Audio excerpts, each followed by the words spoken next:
or not? I guess as long as they ain't on camera. I mean, like I said. We be the SPS. We be the SPS. Or bunch it to the dead. Or bunch it to the dead. Talk about the globe. Standing 10 toes with your theory to the test. Theory to the test. We be the SPS. We be the SPS. Or bunch it to the dead. Or bunch it to the dead. Show me what you know. Beliefs and principles. And say it with your chest. Say it with your chest.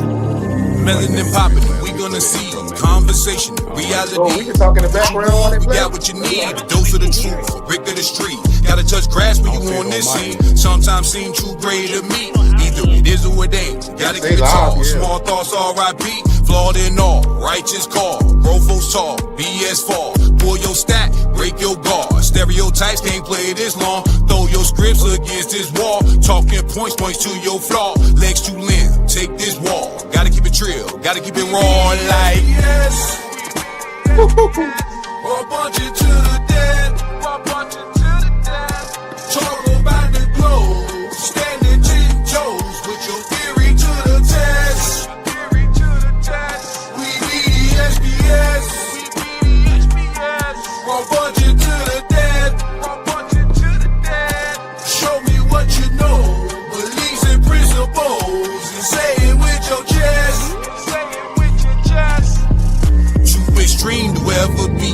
We bring balance to how you think. Do it make sense? Will it really work? Put it to the test. Tell me what you seen. What you heard, will it really be? Did you fail? Did it succeed? Hey, what you want? Here's what you need. Get out your brain and get on your feet. SPS, POD, RAW, and we need you to tap that blue leaf. Chop it up, tap it in, and let's speak. Let's see. The trap of the nerd, the hot girl swerve, the wife, the husband, the bee, the single, the baddie, the righteous, the ratchet. All get a chance to speak. SPS. Or bunch it to the dead. Or bunch it to the dead. Talk about the globe. Standing 10 toes with your theory to the test. Theory to the test. We be the SPS. We be the SPS. Or bunch it to the dead. Or bunch it to the dead. Show me what you know. Beliefs and principles. And say it with your chest. Say it with your chest.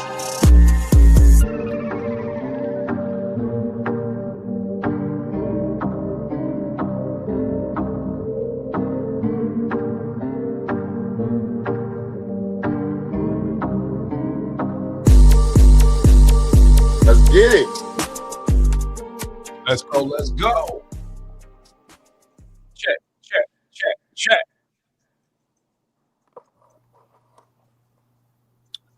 Welcome to the SPS Podcast. You are now tuned in to the Raw Bunch. I'm your host and moderator, DJ Strata, and we are the Raw Bunch. My family, what's going on? Happy New Year's and all that good stuff. How y'all been? Love. Glad to see everybody made another year now. Right. We here. We in it. We in this thing. Hell yeah. So, you know, how's your New Year's shit? I'm good, bro. New Year's, I ain't gonna be like that, man. The calendar New Year was cool, man. Real New Year in March, man. You know what I'm saying? So, you know what I'm saying? Yeah. But it was a normal day, man. You know? Normal day. Normal blessed day. I love it. Brittany, what's good with you? How was your New Year?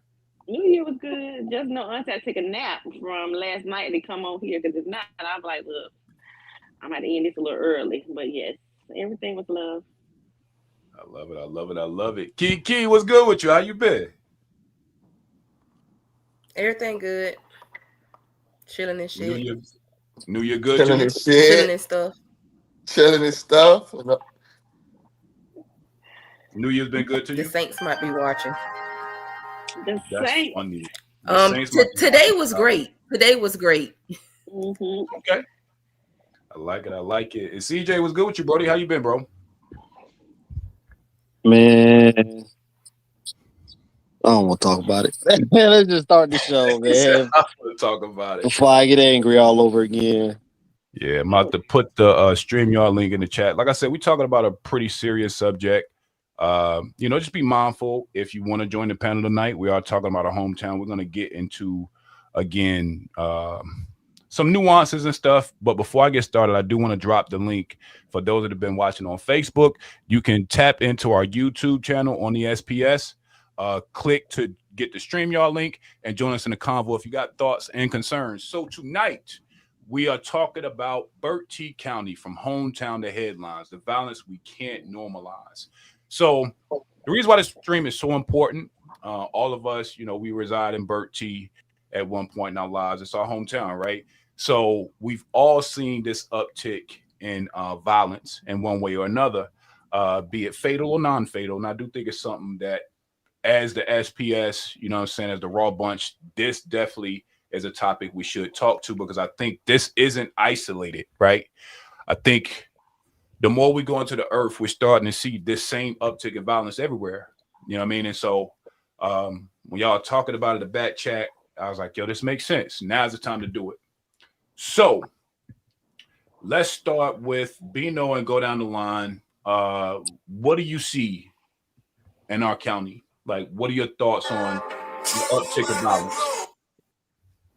Say it again, bro. What do you see when you out in the earth, like the uptick of violence? What are you seeing? The uptick of violence? Yeah, in Bertie. I just see probably, like, from my perspective, it's just time, culture travel. Okay. With the culture, I don't really want to say it's our culture, but like one of the aspects of our culture has been like a violent aspect of it. When you talk about like music and movies and just how laws have opened up for guns, it just socially brings this on. And when when you think about Bertie, a small rural area, predominantly black, predominantly impoverished, it just travels, bro. Like what I'm trying to say, y'all remember like when we was young, y'all know we dressed like people up north, right? Fashion travels, slang travels. So when you get to Bertie County, Royal North Carolina, it'd be like more of a shock factor. People used to hearing violence, they say in Chicago or New York or these big urban cities, right? Mm-hmm. You used to, you always used to hearing it. So when you think about Bertie, what's the population? 18,000. Yep. More of a family oriented of a people, right? You know what I'm saying? Like it ain't nothing, but I can only think about 15 last names in the whole county. You feel what I'm saying? Predominantly, you know what I'm saying? And if you don't got that last name, you related to that last name, one of them names. You feel what I'm saying? So it's just something that I don't think personally Bertie can afford. I don't think it really can be afforded as a black people as a whole, right? As Black Americans as a whole, but especially coming where we come from.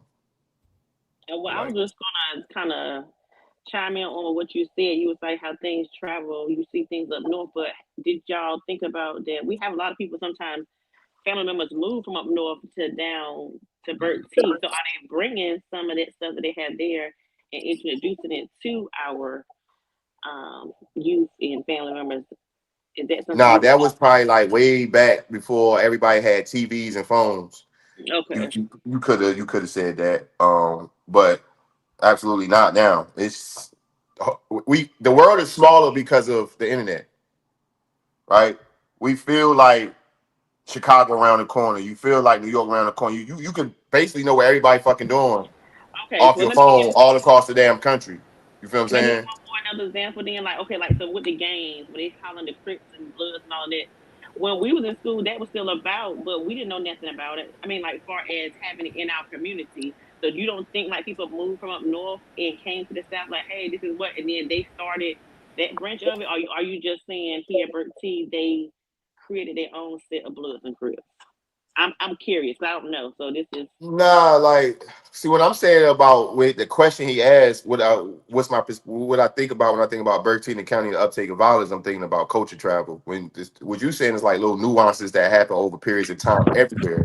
You know what I'm saying? Bloods, and the whole Crip thing and blood thing started in LA. You feel what I'm saying? That shit travels. Like Bertie, a rural area in any state, any country, state, city, rural area is always gonna be the last to get something.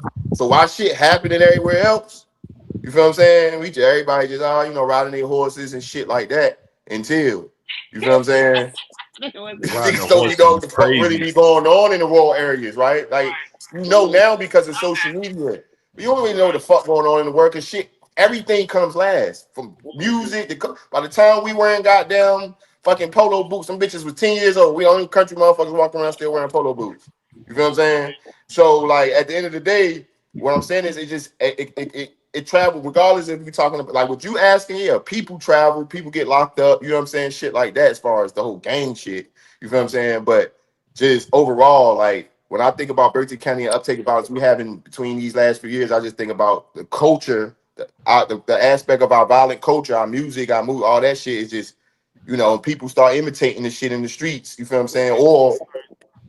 Or rapping about it, whatever the case may be, just hit. You feel what I'm saying? That's what's going on now. Been going on in other places for years. And like I say, we was running around our horses eating our bus station burgers and Little Man. We ain't like tripping. You know what I'm saying? But it ain't that no more. You know what I'm saying? Touche. Hey, real quick before I get Kiki and CJ in here. Capo, we saw that you joined, man. It's saying your device is not connected. So connect your camera and your microphone from your phone to your device. Come out and come back in. You could definitely join the panel. I got an idea who it is, but it was kind of dark. But I'm gonna remove him and just let him come back. But when you get your devices connected, bro, you can pop back in. You know the count. Kiki, what are you seeing? What's question again? Yeah, so what are you seeing when you're looking at Bertie and thinking about what's going on? Like, what's the difference from when you grew up to where you at now? What's you seen as different?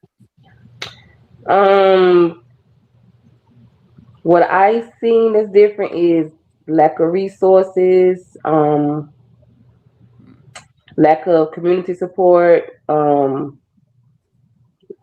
Nobody wants to be a village anymore, or parents don't want that village anymore because people don't want anybody to say anything to their kids. Gang violence, gun violence.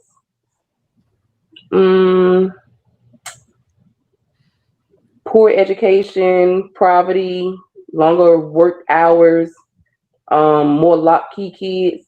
I think that's the word, latchkey kids or something like that. Yeah.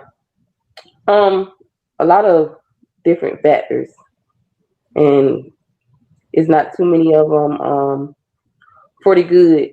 And then, one thing that hasn't changed is kids graduating and actually being prepared and ready for college. Still the same thing. 20 years ago, still the same thing. Nobody's prepared for college, so nothing has really changed there. But it's a whole lot of factors. That's real. I like it. CJ, what have you seen?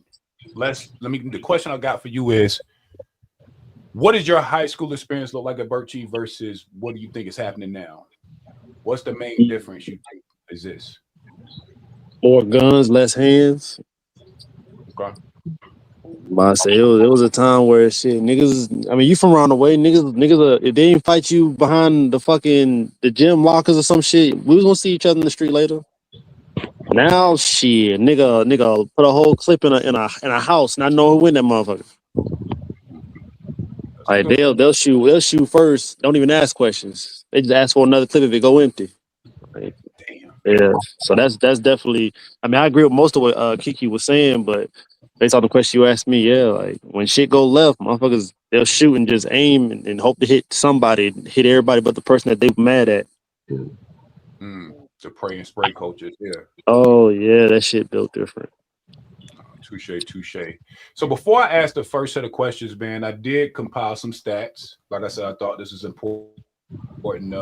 Start the convo in stats so that people that are not from Bertie can understand what's going on, and those that are from Bertie can kind of see how this even risen to this level. So I'm gonna leave these stats on the screen. We're gonna read them, and I'm gonna get y'all opinions on some of them. Let's do this. Give me a second on my end. It was slow. There we go. Okay, so it's Bertie is made up of about 18,000 people. That's the population. In 2023, there was 258 crimes, and it's doubled in violent crime rate. There have been 5 murders in 2024, which is significantly above the state average. There were 57 violent crimes in 2023, and that's about 342 crimes per 100,000 residents, and that is above the North Carolina average. There were 30 plus ER visits from gun injuries. Some survived, traumatized, some are permanently injured. And there were over 100 emergency room visits from violent injuries in any case. And that's definitely an uptick when you compare it to the North Carolina average by state and per capita. So I'm gonna leave this up for a second. And that's 2024. We had a hell of a roller coaster this year. Like facts. That's 2024. Like this year, I don't know the number off the top, but I think it was worse this year. It's higher than that. Yeah. I have a question. Mm-hmm. So them statistics right there from 2024, is that the same year that Martin County lost their hospital? Good question. Nah, before that, they ain't had no hospital before that. I'm about to say no. So that means that'll be some of their people coming over here too, right? Nah, they go to Greenville. But they're gonna go to the closest one. I know they cross the county line to Bertie too. Depends on. But when you talk about violent shit, I would think they might come here, but Bertie just gonna take them to Greenville. I mean, but it's still reported in Bertie first, right? I don't know. That's what I don't know. That's what I'm saying. No, it don't get in medical places like that. It don't get recorded until they actually are the ones that's doing procedures. If they doing a transfer, that's the report, their transfer. So the actual thing that they handle or whatever they got to do, that's the part that gets recorded. That gets report. That's going to get more than likely to get recorded at the other hospital. Because Bertie will, like Bino said, Bertie will definitely send their ass before they do something. Well, that's the case. Then if it happened here, it's the same thing. If somebody get a gunshot wound there in Bertie, and it's severe, they're going to send them to Greenville, right? Mm-hmm. Yeah. Mm-hmm. That's what I'm saying. I don't know, but I don't. That's what I'm saying. We had to know. I don't know if that stat could pile itself like that, but that's a good question. Yeah. So like, even with it, like let's say we are including surrounding areas that come to Bertie's hospitals, right? I would still say it directly affect us because again, y'all know we surrounded by Martin. You got Hertford. You know what I mean? Like all these things are still kind of intertwined. So although it might not be true to Bertie raw number, I still think it's alarming. Yeah, it is. But I was just, trying to throw that out there. That makes sense. Anything jump out to y'all, or do y'all think that the stats kind of align with what we've been seeing and noticing in the news? I mean, I almost feel like that. I don't know. I would like to see about that stat, right? Because I almost feel like that's Bertie. Because we talking about a whole year. Don't sound off. You feel what I'm saying? Yeah. 100 crimes. 100 violent injuries. You know what I'm saying? That don't all involve gunshots, by the way. He's just saying violent. Yeah. You know what I'm saying? So that could be a fight, stab. You know what I'm saying? Sound about right. I think if you would include Martin County in that motherfucker, I think it'd be way higher, Kiki. No, I'm just saying, I'm just trying to put it all out there because, Yeah, you got me goddamn one to figure it out. You know what I'm saying? That's real. So I think the one thing that I do want to open up this panel with is the 5 cases of homicide, right? And so my question, and let's go Bino and then work our way around. What does 5 cases in 2024 mean in a county our size? Do y'all think it's emotional or social? In terms as to why we have 5 murder cases. Do you think the emotions are running high? Do you think this is more of like a social media issue going crazy? Like if you had to put it in one of those buckets. Like I said, man, I just think, man, it's today, man. It's just probably more social. I mean, it's like not trying to be funny, but it ain't been a while. It ain't like Bertie ever been on top of anything outside of poverty. So the people we always been living like we've been living as far as how can I say this, as far as status or lifestyle or whatever. Like ain't like we lost nothing. You know what I'm saying? Ain't like we were just this booming place and all of a sudden we lost everything and now we poor. Like that's like I like Bertie lifestyle. Always been that lifestyle. So I won't put it on emotion. I'll put it on social. I'll put it more social, a social type of issue. You know what I'm saying? That makes sense. Yeah, we lack resources, but we always lack resources. You feel what I'm saying? Yeah. And, you know what I'm saying? Now, I think It's definitely lesser. Yeah, it's say what? It's less now, even less than what we already had before. Yeah, that's fine. But right, regardless of which was more is less, I know that compared to where I'm just family members, man, we always lack compared. You know what I'm saying? Even in the state itself, Bertie always lack compared. You feel what I'm saying? So I wouldn't say all of a sudden now that we have lesser resources is the reason why we're more violent. I think it's more, the world is more violent. You feel The what I'm world is saying? more violent, but I still think we lack some resources. Like when we was in school 20 some years ago, we had after school programs. We had more hands on that. We had more teachers in the school system that actually, and I'm not saying that teachers don't care, but we did have more teachers in the school system that care. We had more qualified licensed teachers in Right. positions instead of overly foreign teachers, long-term subs. A whole lot of people don't care. And then Right. But Kiki, I understand. So my argument is that not that we don't lack resources. I ain't arguing that. But I'm saying I'm not gonna put it on emotional things because of we lack resources. That's all I'm saying. You know what I'm saying? That's all I'm saying. I understand that we lack and we have more. But like when he asking me is like, do I think it's emotional or social? I just think it's more social. I don't think it's more emotional because like, you feel what I'm saying? If it wasn't if I don't think the women understand it's a gun culture with our black boys today. This is a gun culture. When we grew up, it was a fuck culture. Everybody wanted pussy. Or then you got to an age where everybody wanted to be a trapper. You feel what I'm saying? Today, everybody want to be a killer, a shooter, and smoke packs. That's just, and that's from there all the way to Bertie. You feel what I'm saying? I do remember that guy. I remember that guy being beheaded, by the way. What's up, Gerard? What's good, y'all? Appreciate y'all supporting live. That was a wild case for sure. Brittany, what you think? Do you think it's more emotional or social as to why we had that many deaths in 2024? Not sure. I don't know the ones in 2024 personally because I didn't do my research on that. But in general, I'm gonna say social. But that's my go-to for everything. Social media and everything being like Reno said is now readily. That's all you see. That's all you talk about. You see kids that have more easy access to guns. And I mean young teenagers posting pictures with guns, I'm like, what in the world is going on here? So I think all of that plays a part trying to fit in and be this persona of someone they see on TV, Got you. Kiki, do you agree that it's social or you think it's more emotional? Both. Yeah, people getting their feelings real quick. Now I gotta go off this nigga. You go from 0 to 100 real quick. Why? Because somebody said something to you. They, came into their territory or whatever. Wore the wrong colors. Did somebody on social media. So it's kind of like hand in hand, to be honest. Because they take their emotions to social media. They making whole rap songs. These people are talented. Like you'll think somebody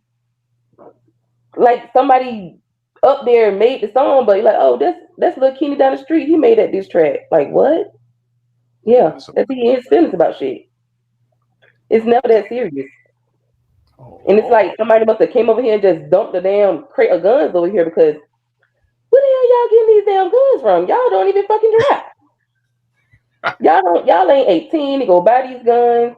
Y'all got switches and those big round barrel things. I don't know what the fuck it's called. Big round. Right. Where are you getting it from? I got a regular Glock. And I had to go to the sheriff's department to get a license. I gotta go on thing, man. To get it. I ain't supposed to be laughing, bro. My bad. Oh, that's funny. Where you get it from? Over there, right? Yeah. Mm-hmm. Where we get it from? Like y'all are broke. How are you buying it? Oh, I know how someone buy it, but we'll talk about that later, I'm sure. Okay, you go ahead, CJ. What you got, CJ? CJ, you with us? Yeah. What's the question again? Based on the deaths that we see from 2024, and even the ones that we know that haven't been reported as of yet to the Crime Bureau, what do you think is causing it? Do you think it's more emotional or social? I'm gonna say primarily social.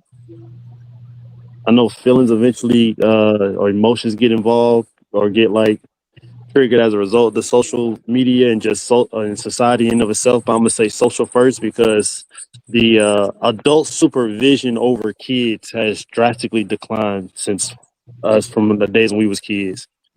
I can't remember the last time I heard somebody say, your ass got to be home by the time the street lights come on. Motherfuckers ain't doing that shit no more. And there's curfews in town. Like there's a curfew in Fayetteville. Motherfuckers don't believe that shit. So it's just like I believe it's more social. Like just adults ain't paying attention to the kids like that no more. So they just out here doing whatever. And what's the first thing? What's the biggest thing that's getting kids' attention nowadays? Social media.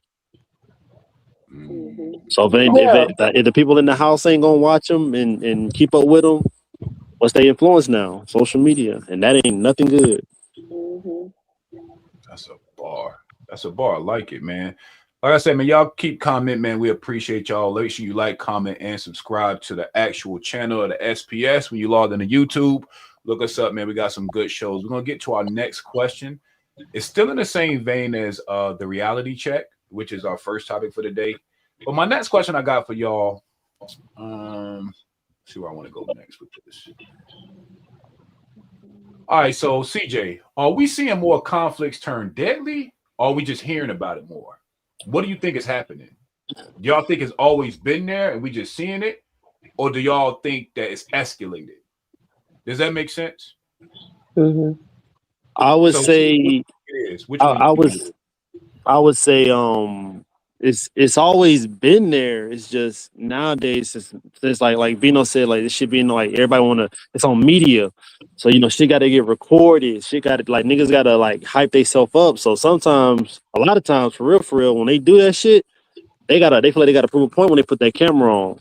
They feel like they gotta drop a nigga, do a drive-by, or that one dude that's going live at his house, keep waiting for a nigga to pull up, and obviously niggas gonna see that you live and know that you home, and so they gonna be like, oh, you calling me out? So because you did it on social media, I gotta follow suit. So I feel like it's definitely more of it's always been there as far as like the violent part. It's becoming more deadly because motherfuckers adding the social media to it. Okay. Kiki, what you think? Do you think that the conflicts are turning more deadly, or do you think we're just hearing about it more? It's definitely turning more deadly. And of course we're gonna hear about it because all of it always comes to social media. We had fights and stuff. We had conflict growing up, big fights and stuff, out in the schoolyard. But it never turned deadly. No knives involved, no guns, and a lot of people that fought back in the day, they now, they get along. These kids doing drive-bys. How? They shooting into people's houses. Not one time, not two times, but multiple times. Shooting into people's houses, hitting innocent bystanders and stuff. I mean, it's ridiculous. I mean, it's definitely turning more deadly. And we hear about it. But what can we do about it? That part. Brittany, which one do you think it is? Do you think they've turned more deadly, or do you think they were always deadly? We just are seeing it more because of social media. Which one you think it is? I mean, it's definitely turning more deadly. I kind of want to comment on A-Rod's question because it kind of... Yeah, let me bring that back up. Yeah, rub me the wrong way. Okay, All right, let me... You cool. We can address it. And then respond. Yeah, let's respond first, and then we'll go back to his comment. Okay, all right. It's return more deadly. There you go. Let's speed this up. Gonna be on so we can go ahead and get to it. Cause I already know she ready. We gonna pin that for that for right. That's a point, and I think we need to pin that. That. I know you ready to respond, but look, we would pin that for the. You know what I'm saying? I just think right because I don't want to lose my thought because you ready to debate about the marbles being raised. Damn, I already done lost my damn thought. You know what I mean? That question hit different. Okay. All right. So let me. Okay, go ahead. Somebody else. It's hey yo, oh yeah, that's what it is. Hey man, absolute. I think it's it's more deadly. Period. Like it ain't no hearing about it more. Like we from a place where we not from one of them places where it's the east side, south side, west. You don't know what the fuck going on in the north side of a city. We ain't from that. You feel what I'm saying? We from where, like I say, 18,000 people. About out of those 18,000 people, it's about we were talking about the other day, 7,000 black people or some shit. Yeah, it's about 7,000 black people, and out of those 7,000, it's only about 4,000 or 4,000 black 3,000 that's men. black men. Yeah. So you know everything that's going on, and you chop that all the way down to different age ranges and shit. It gets lesser and lesser because you got they including the 50, 60, 70 people. Take them out, then you take the 40-something year old out. Then by the time you get to 30 to 18. You know what I'm saying? It ain't nobody that you don't know that knows somebody. I mean, ain't nobody, you know what I'm saying? It ain't like if you don't know them, they know them. Definitely know everybody. Everybody here is know just everybody. family. Extended family, immediate Right. family. You know Right. little Johnny down the street and his folks. Right. Point exactly, Kiki. So exactly. So it's more deadly. You feel what I'm saying? Because we always been knowing what the fuck going on. Like Kiki said, it was like that's why I say shit when something travels as a thing. As a trend, as a culture, and right now we're in a gun culture for us black men across all these urban cities, all these impoverished environments, right? It travels. You feel what I'm saying? Because if a motherfucker town was beefing with another town, that age range just knew that. But like he said, it'll be brawls, it'll be fights. Feel what I'm saying? Shit like that. Motherfuckers do a lot of. You got a few people who fuck with guns like to shoot in the air and shit like that. You know what I'm saying? But when we talking about teenage kids, when we talk about as teenagers, we ain't do that as teenagers.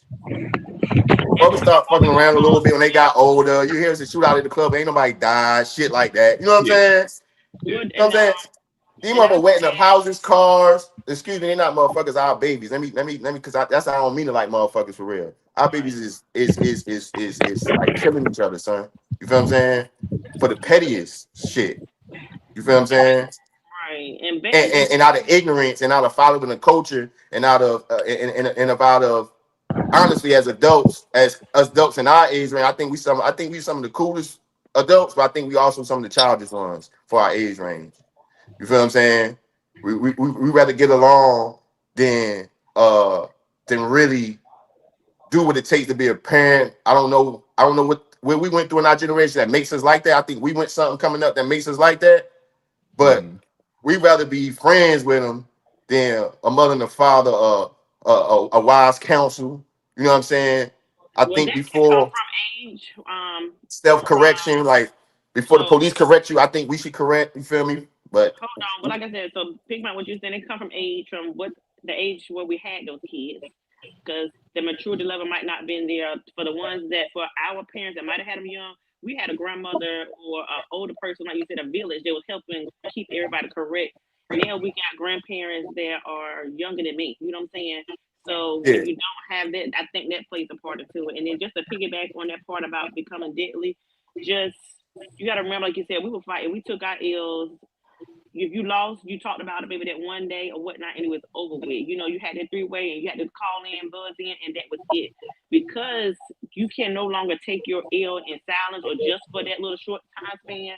Phones are being pulled out because no one's calling 911 immediately. They're too busy recording. They're yelling. You can hear people on the phone yelling in general when we watch these videos. Someone call 911. Bitch, hang up the fucking phone and you call. But, you know, they want to be able to record and be able to say, I have it to produce. And then we all know from videos. That's big facts. It might die down. And then next thing you know, we still see a same fight come back up. Or we see something that resurfaced that happened 2 or 3 years ago. So that person can never live that down. So now, with that being said, okay, if I know I can't fight, baby, I'm bringing some heat with me, because one thing you ain't gonna do is catch me on camera, get my ass dragged across the ground or whatever case may be. I'm gonna have to lay somebody out. And so that goes back to what I said, emotionally and socially. Both I think y'all kind of hand. washing it up. I don't think none of them thinking that deep for all that. I mean, yes, you got nuances and people who like that, but once again, for one, that's not just Bertie. That's everywhere. And we, before shit happened in Bertie, I don't know if nobody paying attention, but everybody's watching it. Other places doing it on the internet. You know what I'm saying? Yeah, then we got I get what guns. you're saying, but I get what y'all saying, man. But all that motherfuckers just grabbing guns first. These gun laws is open for reason. From older to younger, they just grabbing guns first. What made Yeah, it switch? you know What what? we You would. said is what made it switch to guns first? Because they were getting their ass fucking beat and getting reported and showing it. That's why. That's what I'm saying. It had to be a reason. A young teenager told me it's better to have one than to get caught without one. Yeah, That's their because they listen mentality. to that shit. They listen to it and listen to it and listen to it, And and their mama now ain't tell them that, A-Rod. But anyway, go ahead. and now it's almost to a point where it make you that it make you feel like that. Like, you know what I'm saying? Like, do you know how long that saying been out, Kiki?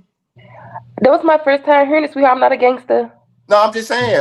I'm not trying to be funny for real. That's an No, old ass no, no, saying. serious. That was my That first time saying been hearing in it. movies, music. That's an old ass saying. That's nothing that teenagers ain't create that I, d- in his head. I That was didn't. Say, fed to him. I said a teenager, Yeah, that's what I a young said. man told me that, and that was my first time hearing it. Yeah, And it may have been out there, but guess what? They're really living by that now. yeah. It's fed More. because it's fed to him. Is what I'm saying. That shit fed to him, man. Well, Who feed it I don't even know what the music is out there. I'm still in the old schools, 90s and early 2000s, so I don't know who's out there now. Sorry, I don't know. I don't know. Bunch of cosplaying going on. And that cosplaying has turned deadly. I like it. I like it. Before we get to the comment that I know Brittany want to address, oh no, what's good, bro? How you? I'm chilling, man. I'm maintaining, bro. What's happening? Cooling. Good to have you. You been listening to the show so far? Yeah, I've been listening, brother. What are your thoughts before we get to the comment? Shit, where you start at? I mean, fuck, dog. I mean, we caused it.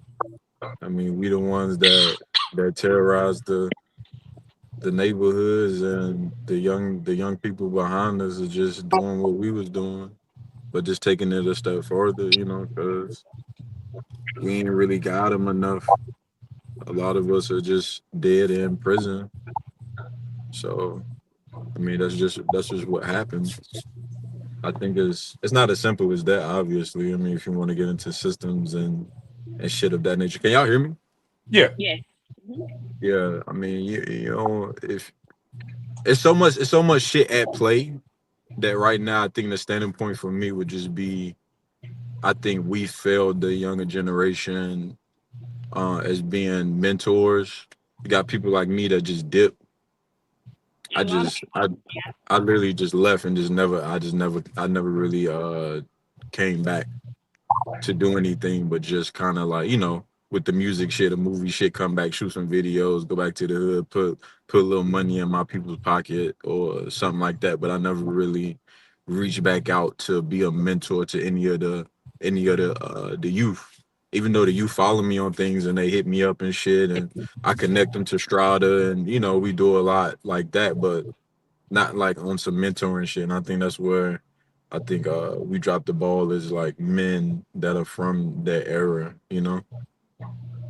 Touche. I like it. Yeah. Now we're gonna get to A-Rod comment. Shout out to A-Rod, bro. He was stating, this was from earlier in the conversation. He said we were talking about, the first question was whether we thought that the killings were emotional or social. And his response was, he says it's emotional because most of the men around Bertie raised by their mama. So let's go Brittany first, Kiki, Bino, and then Uno and CJ. What do you think about the comment? Do you agree with it, disagree, and why? I don't agree with it because in our society, and I mean, well, in our culture, the Black culture, we always want to blame the mother for every damn thing. When are we going to hold the men accountable for not being there? How do we know they're not emotional? Because their parent, their father is there. You know what I'm saying? Like, why everything goes straight to the mom? That's all I was going to try to get at. Like, why are we automatically going that route? Is what I wanted to figure out. What are you right? Because so in any place in America where, first of all, most places in America that's impoverished with Black people are single parent households, for one. So you already know what impoverished environments bring. And if they're getting raised by their mama, that means the father's not around, right? So Right. you absolutely right. Right. No, but I'm gonna make sense of it. So of course the father's not around and the mother is raising the kids, right? Or the boys. We know the nature of a woman, right? So when you that's for that could have been for me, right? It was a growing thing for me. Boys become more emotional when they're raised by women because they're raised by the women, and the men not around for the balance of logical conflict resolution. You feel what I'm I guess what saying? I'm saying is it's almost like he's put on a fault because he's raised by his mama. That's not his fault. I mean, that the daddy walked out. What I'm Right. saying, hold on, or the daddy chose not to be a part of it. We know people in Bertie County where the daddy live 2 or 3 houses down and don't say shit to their own fucking kids. So what I'm saying is he can't help. At least his mama still stayed there and stuck around to raise him. So let's not blame her because she's an emotional person or whatever the case may be. I'm just saying that I think we need to also say, well, why isn't the dad in the picture? Why isn't he stepping up and he's literally right here in the same county? Not everybody's locked up and dead. So that's why I'm just trying to So he figure out. clarified, which I thought he was gonna say. So I understand that. So none of that is the argument, Britt. We just talking about the results of Okay. how shit end up happening. That's all. Well, I would say, to be honest, when it comes to raising children of today, it's never going to be one factor that's going to raise that child. The child is going to be exposed to so much more than what we was exposed to. So you can't just point fingers at one or two things. I mean, you be pointing fingers all day, you're going to run out of fingers. I mean, are we going to continue to point and accuse this one and blame this and that? Or are we going to come together and try to correct people? Okay. I mean, because a But where mom y'all can't here? do it by Let me ask y'all a question. That's the ladies out here that I love. Where y'all here to blame at? He said emotional because the mama. I hear Mostly people say because it they all the was time. raised by the And then mama. I'm gonna go back to social media. I hear it on social media all the time. Black mothers this, black mothers that. We get blamed for everything, for raising Mm. gangsters, gay men, hoochie mamas, more girls that have more kids. I mean, everything. I mean, what is there? They don't blame us for boys But going to prison. We get blamed for everything. Your kids being out late, and guess what? I might work a night job, and I trust my kids to be in the house because I have to work extra hours or whatever the situation may be, and my kids out doing everything. But guess what? I'm gonna get blamed for that. Yeah, I don't know. I think some people repeat a lot of shit. Some people are echo chambers, and they do use it sometimes for blame. I think I couldn't read everything, but I think I don't want to talk for him, so I think he clarified himself in his comments. And what I'm saying is understanding logically what the results of being raised by a woman turns out for, and empowers environments, because like you said, there's more factors too, right? The environment is a lot. Environment has a lot to do with it too. You feel what I'm saying? So it's not just being that you raised by a single mom. I think the environment, because as well, is included. So like you said, that factor is included too, and it's not really the blame. It's just what end up being the results compared to when the father's doing what father's supposed to do, which is being part of their kids' lives. Okay, so also what he said is because women are emotional. Right. That's what he was picking back. Because we're emotional, that's why people are Not emotional out killing here. each other. Yeah. That's what he Right. said. Right, and I I think agree. It's being that a woman's nature is an emotional nature. You feel what I'm saying? When it kind of transcends, it looks different for dudes. And like I said, conflict most of the times when it comes to conflict resolution, it's more so men that be involved in proper conflict resolutions. Women, of course, don't get violent. You feel what I'm saying, or nothing like that. So But right. So how can you say that then if we're not getting listen, because violent? listen. I'm a you man that gotta been raised by a listen, single woman. please. I'm trying to give y'all insight. You know what I'm Okay, but saying? that's just your perspective, and your mom did a great job. We're looking at this for everything and what he's really saying. Like it ain't no gray area. It's black and white. This is exactly what he said. Yeah, so because it's true though, and I know, and even when y'all listening to it, y'all giving an emotional response. Y'all proving his No, point. I said environmental factors. That factor is included. Yes, I But said I'm that not. as well. Yeah, but what So I'm saying by what he said is, I can't just pinpoint one thing, which is what he said, emotional mothers. Okay, I said okay, it's many okay, things. okay. I got you.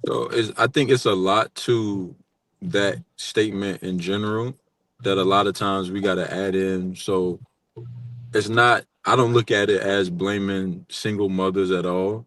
Right. I look at it as as I got older in life, I realized that I was emotional because I was raised by a woman, right? Right. And when I say emotional, I'm not saying it's my mom's fault, but I'm fighting with my male fragile ego. And I've also been raised by a woman that leads with emotion. So when you add a male ego that hasn't been catered to by an older man to say, hey, this is not how you do things.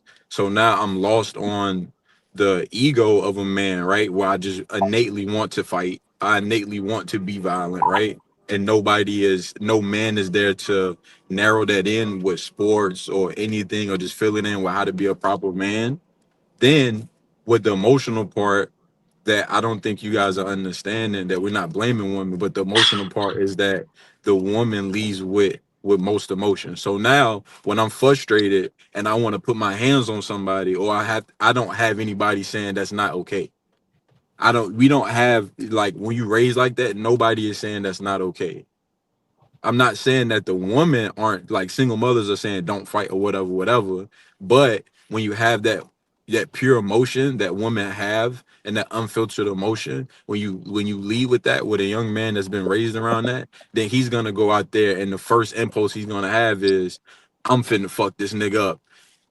I'm gonna fuck that nigga up because I'm literally acting on emotion. That's what he's saying. He's not blaming single mothers. He's saying that women lead with emotion, and that's just that. It's not saying that you guys are doing a bad job as single mothers, and not at all.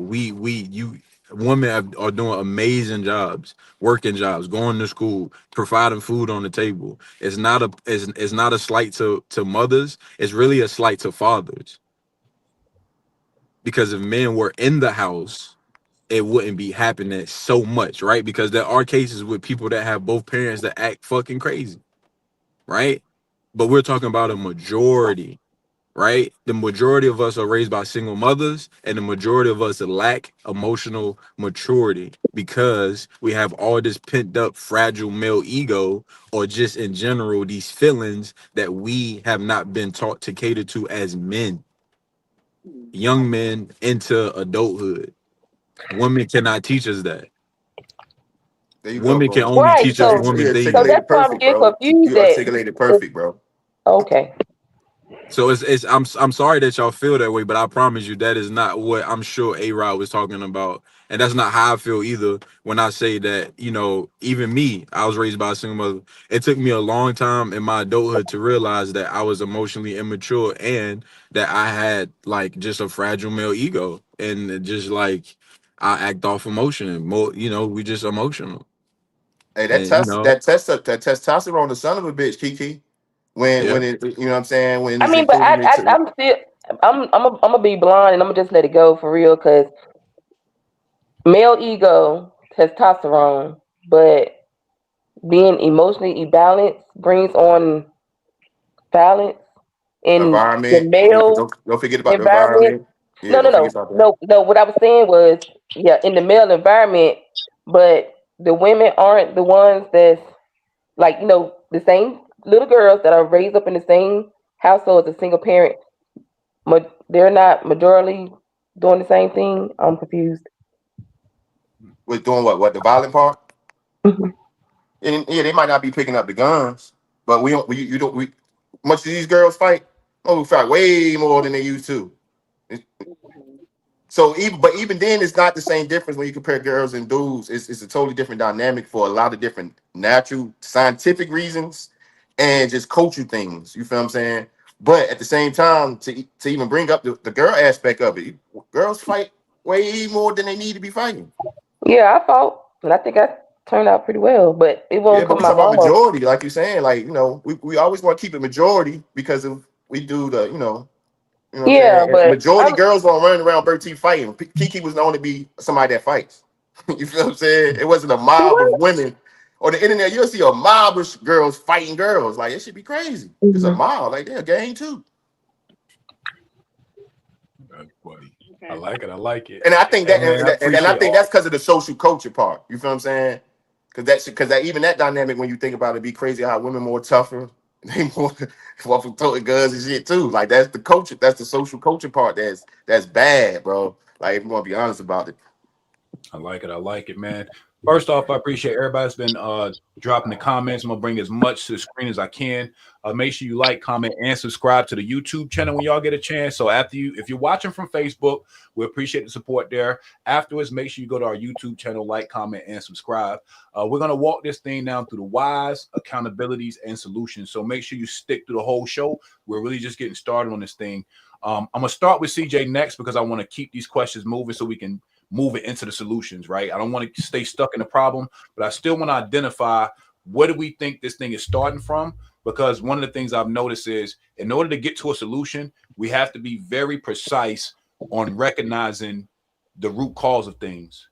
Before we can say how to fix it, we got to point to it and be like, that's it. That's what we need to be. That's what we need to be fixing. So we're slow walking it this way up for a reason. And with that being said, I'll start with you, CJ. Because I want to get your feedback. I think we cut short from you last time. So my question to you, CJ, if you're still available, is what do you think is the number one spark of this? Is it disrespect, money, jealousy, social media, drugs, or old beef? Disrespect first. Okay, tell me more. I'm playing my webcam. You cool? It's cutting up. There we go. Okay. I'm gonna say disrespect first because when it comes to respect, that's the first thing that'll get your ass beat. All you gotta do is you step on a nigga's shoes, that's disrespect. You touch his girl that he feels is his girl, he spaz on you, what he felt like he was what? Disrespected. You see what I'm saying? So, and when it comes to like niggas and gangs exist because they have different type of codes and ethics. So if you are on the opposite side, there's certain things you can say and do that will be considered as what? Disrespect. And then even if you don't say gangs, you have dudes that's in like when I grew up in Bertie, you didn't have to be in a gang. I graduated in 2011. You didn't have to be in a gang. And Strata, you from around the way. If you was in Bertie and you said you was from Orlando, odds are you probably fought a nigga in Mary Hill or Coleraine, because that was a big one. So you didn't have to be in the gang. But all you had to do was be like, oh, you from Orlando, nigga, fuck Orlando. What did he just do in your mind? He disrespected you, right? So you throwing hands. So a lot of times that will happen.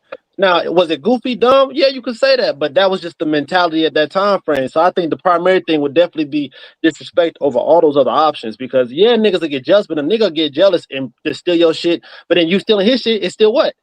And here's my disrespect. So it don't matter. If you could say social media, but then what did he do on social media? He probably made a diss track. He probably said some disrespectful shit in the video. Back in the day, what did he do? He disrespected you. You see what I'm saying? So the disrespect is definitely the monster of it all. Everything else could stem from it, but that disrespect is the big one. Got it. Kiki, what you think? What's the number one spark for all of this uptick in violence? Is it disrespect, money, jealousy, social media, drugs, beef, and I like David's point, women. What do you think is causing this uptick we're seeing? I'm not sure if I could just pinpoint one thing. I think it's all of it. It's a little bit of this and a little bit of that, to be honest. What's your top three? Give me your top three, you think, if you had to put it in a pot. What's the top three ingredients that's causing this? I would say maybe disrespect. I've seen videos with, the ops. I think I'm saying that right. The ops showing up at, in their yard, on their car, posting up on social media. They posted on social media. So yeah, that the disrespect leads to social media. They in their yard with guns and being out threatening who I do XYZ, blah blah blah blah. They post that on social media, and I'm not even sure if it's old beef. It's just a continuation of beef. I wouldn't say money because they little broke asses. They really ain't got no damn money for real. They're not the mama and daddy. But yeah, and then it might be a girl here and there, but I don't even know if they even into girls like that for real. They be shooting each other a lot. I don't even think it's over a girl, but yeah. Every now and again, I ain't gonna say that. I'm saying like the. No, I was gonna say something else. I was like, I gotta stop. Don't mind me, Kiki. My bad. I was I stopped Oh, myself. I stopped myself from saying what I'm about to say. yeah, but I really want to know the answer to that myself, so that's all I got. I like it. I I'll like say, it. man, listen, I guess I'm gonna be saying this all night. Social dynamics for me, man. The socialism that's going on. Because one thing about it, jealousy always been around. Disrespect been always been around. Niggas goddamn not liking each other over women always been around. Like you said, motherfuckers been not having no money. You know what I'm saying? So they ain't changed shit. You feel what I'm saying? It's social shit is a lot of things. It's a melting pot of shit. So like he said, you can't pinpoint it. Those things are included, right? But when you listen, man, like CJ said, okay, so want Bloods and Crips and all that shit running around there. Cool. But one thing about it is towns and neighborhoods beefed. If we had the access to guns in our adolescent mind, like the access to guns are available now, a lot of us probably wouldn't be having the friends we got living. That's facts. That's facts. The dynamic that what has changed now is the social culture that we live in today. And the laws that open up. The motherfucker Charlie Kirk, rest in peace of that white boy, said, hey, the right to bear arms is worth motherfuckers killing each other. Well, some shit like that. You feel what I'm saying? Some shit like that, right, sir? You feel what I'm saying? That's the evil in being able to bear arms. And not even that. The gun laws, it's like these motherfuckers, like we was asking the question, Britt or Kiki, where they get shit from. These motherfuckers can order the attachments online. Shit gets shipped to you. That's how easy it is. You get the gun, you get the attachments online. You feel what I'm saying? Of course, you got the old school way of doing things too. People get people plugged in with guns and you know what I'm saying, all types of other shit. I'm not up here. I ain't gonna talk about the underground up here. But what I will say is it's easy. It's easy. Easy for adults, but these are 16 and 17-year-olds. At 18, hey, listen, but guess what? 16 and 17-year-olds can do what? Can't you get scammed online? Can't somebody get your information online? Can't somebody be fake and order shit online? Like, it's easy, Britt. This shit, it ain't rocket science for these tech kids, man. It's rocket science for us, because we ain't come up in that era to know how to do shit like that. It ain't rocket science for them. But that's the attachments and stuff. What about the actual gun? Like I said, I ain't gonna talk about the underworld. You get the gun. It's easy to get the gun. Hey, think of it as this. It's always been easy to get guns, y'all. It just got easier. Like Lego. Just think of it like I had Lego. to buy mine, and it won't cheap shit. So if someone want that's because you old school. Think of it as Legos. That's the best way to describe it. You get a bunch of parts, a bunch of blocks, you put it together, you make something. That's what they doing with the guns today. All you gotta do is get it in parts. It's not hard. It sounds hard to me. Yeah, of course it sounds hard to you. It's easy to get every single individual part ordered literally online at Amazon. You can literally buy from the smallest screw to the bolt, anything. You can literally buy the whole entire gun in pieces right now. And then when you get all the parts, you can put it together like Legos. Boom, you got you one. Got you. Idle minds or something like that. They got too much time on their hands, basically. There you go. Idle Minds, a double workshop. Let's get Uno in, then we'll get Brittany to close this question. Hey, bro, what do you think is the number one spark for this? Disrespect, money, jealousy, social media, drugs, or old beef? Hey, y'all hear me? I'm driving this shit. Yeah. It's raining and whatnot. You hear me? Yeah. I think top three will be poverty, the lack of resources, and women. Okay, poverty, lack of resources, and women. Give me a quick breakdown as to why you chose those three. Poverty, because you know what I'm saying, you mix boredom with bad habits. You know what I'm saying? And that's just what we gonna get. You're gonna get a recipe for disaster. You said it. You said idle mind is the devil's playground. Ain't shit to do. Ain't shit to do but shit to do. You know what I'm saying? And we gonna get into the shit, and that's what it's gonna be. Lack of resources. Now that I'm out and about in other cities and shit and traveling and doing what I do, I realize that a lot of inner city youth have a lot of resources they don't take advantage of, and I just wish there was just a crumb of the things that we could do back home, and just have certain resources. Because we don't have resources, we don't understand how important resources are for people. You know what I'm saying? So it's like one of those things, because we don't have it, we feel like it's we don't need it. And I feel like resources is a valuable part, especially living in these major cities where black people are being disproportionately gentrified and shit. I see those resources being used to really help out a lot of black people, a lot of black youth. And I feel like Bertie could really, through grants and through proper organizations, can really make a difference, man. If people put their heads together and come up with some cool shit, you know.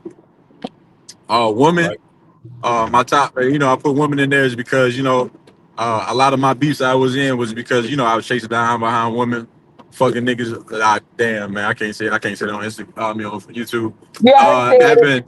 Having affairs. I have homies that's been murdered because of women. Um, I know there's always a woman involved in a lot of these beefs. So when we say old beefs, it's usually a woman involved. Not too many times men are gonna argue with each other just over anything. It's always about something, and usually it's about women. Because again, niggas is emotional. So that's just I feel that's my top three just from experience. Yeah, when I respond back to the question, I agree with Boom. When I respond to Strata with the, because for some reason maybe I misheard it. The uptake in violence is what I'm thinking, because that's what you said, but the question don't say the same. So the uptake is what I was talking about, because like I said, women, beef over women always been around. Our lack of resources always been around. You know what I'm saying?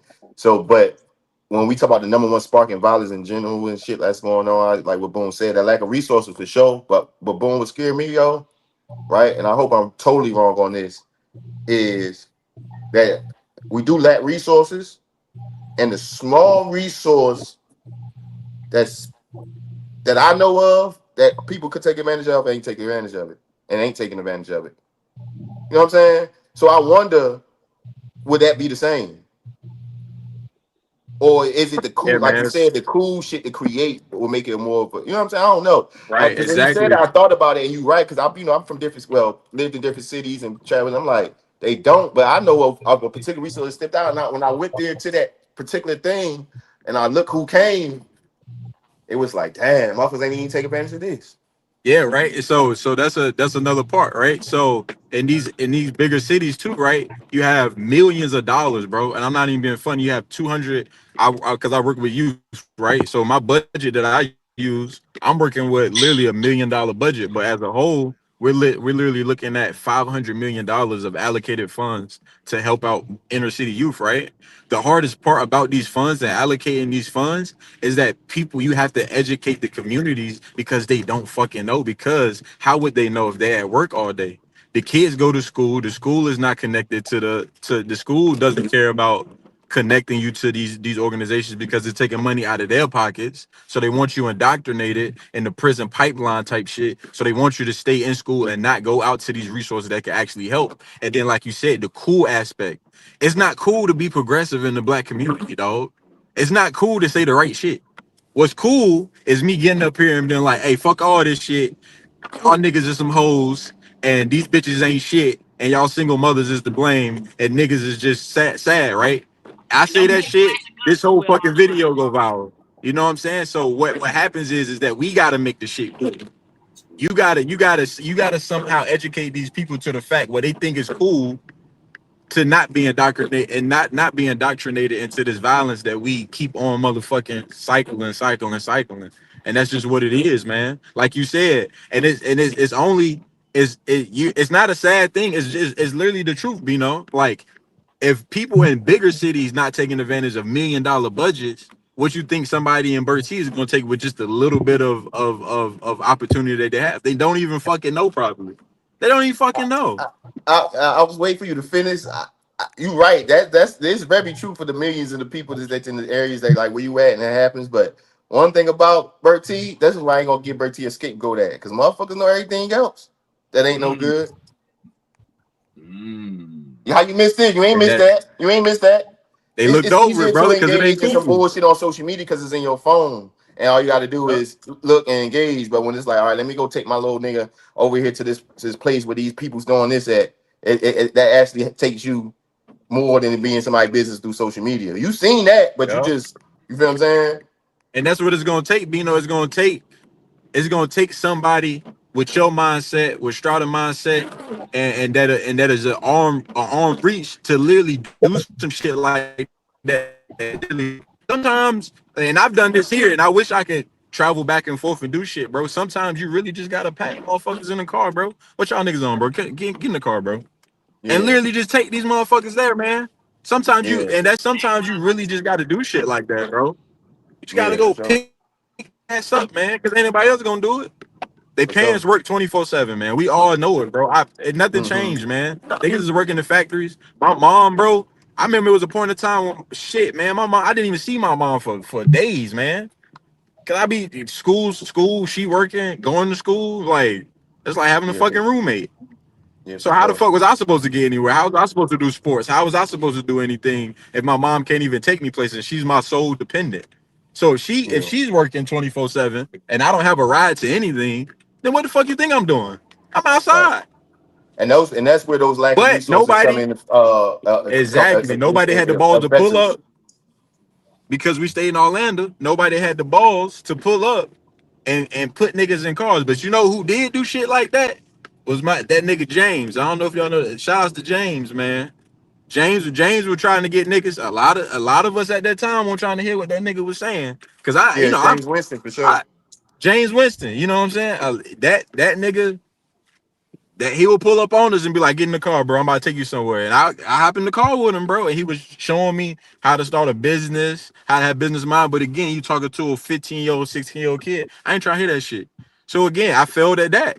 So I'm part of the problem too, because I did have somebody that tried to get me in the car. And then when he'll pull up, I'd be like, nah, bro. You know why though? Because I was getting money and I didn't understand.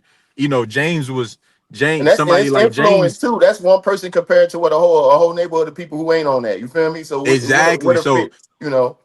So when I'm that age, I'm looking at it as like, well, I'm getting fast money, and this money that you're talking about, I gotta go to the board of the county board around these white people and sign some papers. I gotta go do I ain't trying to do all that shit because I don't even know. I don't even understand the basis of it. So it's like you said, it's sometimes you can and will pick people up. And like you said, like I said, pick people up, take them places and shit like that. But it's still up to the youth to take it in. But it's up to you to understand when you pick these kids up that you gotta slow roll that motherfucker, man. And you can't force the shit on them. Cause they're already in your car and they already with you, but you just gotta just ease that shit and make it cool, make it calm. Don't put too much. You don't want to put too much on these youth, man, because they're already dealing with so much. You know what I'm saying? That's just how I feel. Yeah. I also think what you're saying, along with loading them up in the car and telling them, you're gonna have to actually show them too. I mean, because it's nothing here. We don't have anything, so you got to expose them to the bigger picture. Take them outside the city limits. Take them outside the state, and let them see something else besides Bertie County, Hertford County, Edenton, because all of it is just the same. So it's exposure as well, because a lot of people don't know because they haven't seen it. So you got to put those words to a change, a lot of aspect. Your aspect on life will change just simply off seeing something outside what you know for sure, Kiki. Right. Like that alone. You feel what I'm saying? Right. Like that's a fact. Brittany, you want to answer the question or go to the next one?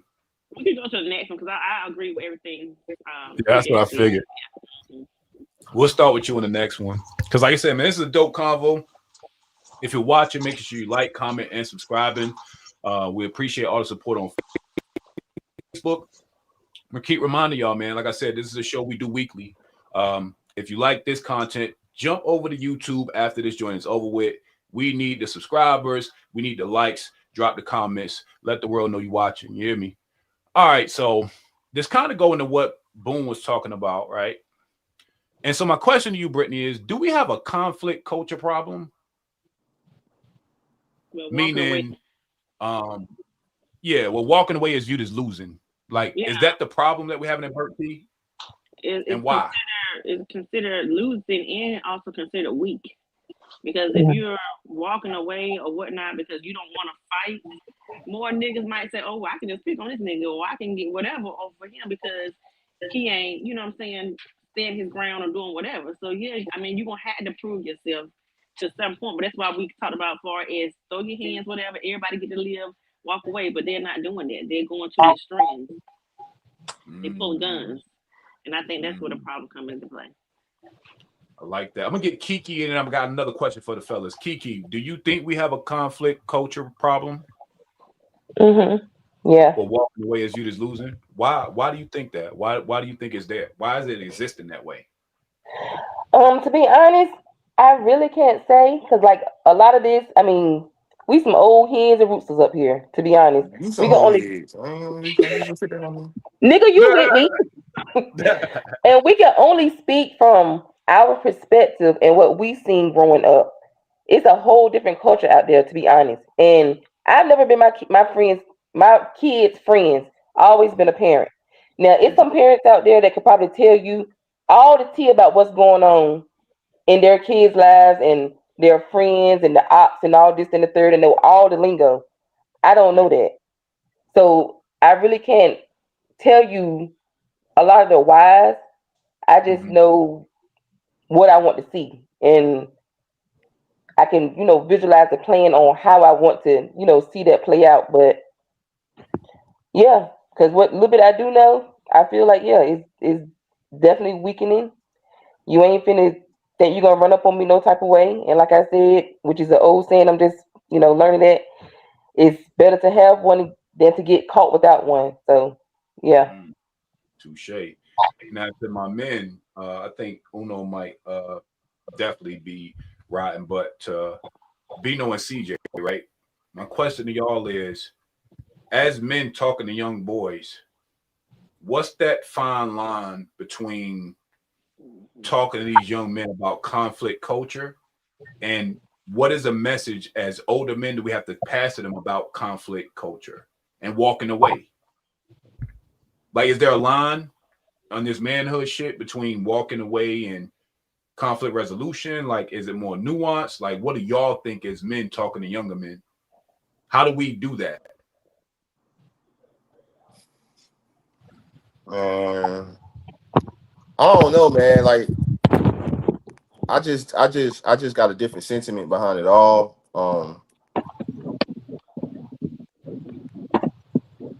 I just know that it's not much different going on, man. The mentality been the same. Motherfuckers been beefing. People been, you know what I'm saying, having bad, as a black community, we've been having conflict resolution problems. We've been had a bad conflict culture. Feel what I'm saying? I think a lot of it's just that now it's just easy to kill now. And the easy to kill part is because it's indoctrinated into our minds and in our spirit through social media and music. So when we talk about, I was just watching this documentary, it was way in the Bronx. Everybody know about the Bronx. And you know what I'm saying? You had they got the people that lead the guns down, gloves up movements and shit like that. You know what I'm saying? I just think I can't. If I knew if I had my, because my kids don't stay in birthdays. If I had like my little cousin or nephew, something running around, you know what I'm saying? Was for one, if he in that environment and I can't remove him from that environment, it's gonna be hard for me not to tell him to keep one on him. You know what I'm saying? It's gonna be hard for me to tell that man not to keep one on him, man. You know what I'm saying? So because you gotta protect yourself now. The walking away part, it's easy to, I think that just comes like, just nobody says, like Boom said, that's not cool to say. Nobody says that. You hear, you get a problem with them, you smoke a motherfucker. That's the rhetoric that you hear in our culture. Touche. Music raises our kids. Social media is the ones that's really raising our kids, especially when they're in a single parent household, or not even just in a single parent household. When that father's not involved, you know what I'm saying, them kids' lives, that's who ultimately raised the kids. The mothers work, they make sure they fed, they make sure they clothed, you know what I'm saying? But other than that, you know what I'm saying, that other parent is necessary to be involved as far as principles and morals, and you know what I'm saying, that's where the men come in at. And if the men listening to the same shit, and then we in our 40s still talking that same shit too, that's why I said we cool, but we some of the most immature adults. Because at 40, 30 something years old, we be talking that same shit. That's a bar. I like it. CJ, do you agree? Do you think the messaging has to be changed or transformed as older men talking to younger men? Fuck, man. I'm gonna have to say I'm kind of on Bino's side. I can't really tell my son to he know he about to live in an environment full of dogs and you got to be the bitch. Like I can't do that. Like I can't when I was growing up, like my dad was stationed in Fort Bragg when I was growing up in Atlanta, but I always told dad what was going on in Atlanta. So his thing was, hell, he said, back then ain't most of us had no guns, so he would be like, anybody got knives and brass knuckles? I said, no, they ain't got that. He said, well, if they got hands, you got hands. He said, they end up getting brass knuckles, I'll buy you one. If they get a knife, you better know how to use one. He basically, in his mind, it was like, if that's the environment that you're gonna have to be in, that you're choosing to be in, then you better follow suit. But don't be the person that instigated. Don't be the person that's like leading this charge. Be the person that's just trying to survive in it. Okay. So you gotta put a son, if you're gonna let the son be in that environment, or because you ain't got no choice, because that's just like because of your life or whatever whatever the case is with parenting, that y'all gotta be there, then you gotta at least know that either you can get him prepped and ready for being in that environment, or teach him. Like you just gotta guide him on how to be in that environment, but don't just tell him, "Hey, turn the other cheek," because you can tell a motherfucker to walk away. Yes, you can, and it'll probably work. Then it's gonna be that situation you'll come across that one motherfucker that don't care that he walked away. He'll pistol it in the back of his fucking head. Then what? Like I've seen that. I've seen a motherfucker walk away, and I ain't gonna lie to you. I was a nigga. I was one of the niggas. He walked away, and we still beat his ass. Ooh, you that was back in my school. That was back in my school year, and I know niggas is doing that today. So it happens. It fucking happens. And you said the fathers are influencing that violence? I ain't say nothing about no father's influence. I just said that's something that my dad used to tell me. Yeah, why y'all doing this, man? Hey, don't do that. Y'all just said, don't say y'all. CJ said that his dad, mine, Tony Burnett McCrae, told me growing up when I was in Orlando, because I chose not to live with him, that if I was going to live in that environment where niggas fought a lot, then I had to be willing to fight too.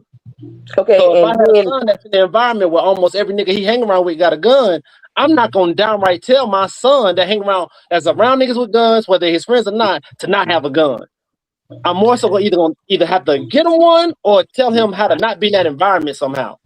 But I'm not gonna downright tell a motherfucker, you don't need no gun. Guns is bad. That's dumb as shit. I'm not gonna. And Bino, what you said, because I think it was something kind of similar. Yeah. Yeah, I said I can't tell him not to keep one on him.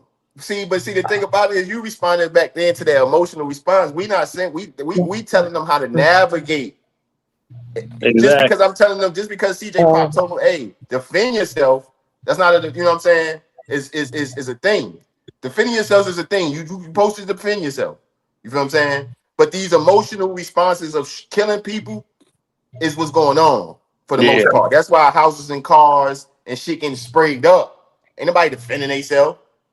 So if everybody is defending themselves on both sides, you're not defending yourself when you shooting a fucking 30 round, you shot a whole block up. You ain't defending yourself. Oh, so that comes from the emotion. Yeah. Oh, I was just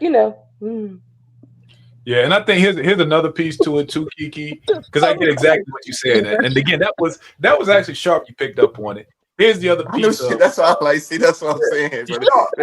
They ain't gonna let that shit go on the low, man. No. I'm not into pointing fingers, y'all, and I said it from the beginning. I'm not into pointing fingers because I feel like it's a lot of factors that come into play, so you can't just pinpoint one thing.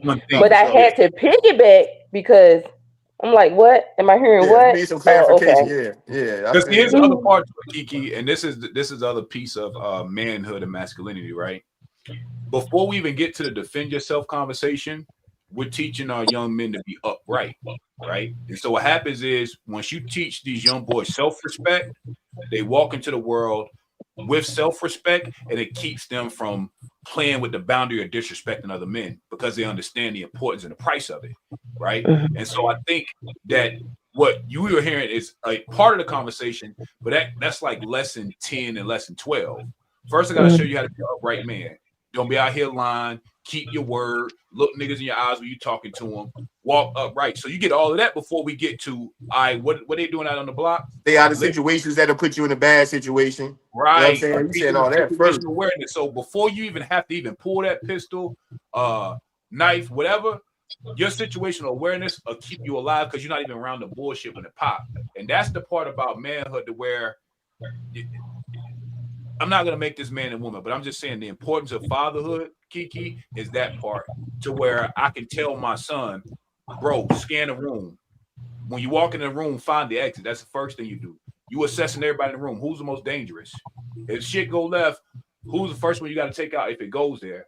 But you're still in the room with respect. And see, all these things, they kind of go together. But I think their responses were definitely catered towards how do you react to it? Like the conflict culture if you're already in it. Make sure you're prepared for it. But again, Kiki, that even goes back to not even having a pistol. You showing your son how to use one, when to use one, what it means after he used one, what consequences come after. Because I promise you, most of these guys that we know that are doing all this wild shit, they brain didn't get past the judge banging the gavel and sentencing started. Nobody prepared them to how to maneuver, and prison culture going to teach you something different. You see what I'm saying? They didn't even get that far in the convo to know that this shit about to get real for you. Because now you're around real killers. You're around real grown men that's going to teach you what you should have learned out here playing with people. So I think that you were right to point it out, right? So I thought that was very dope. But I do think that the other lessons that man brings in before we even get to the retaliation part, he's prepared.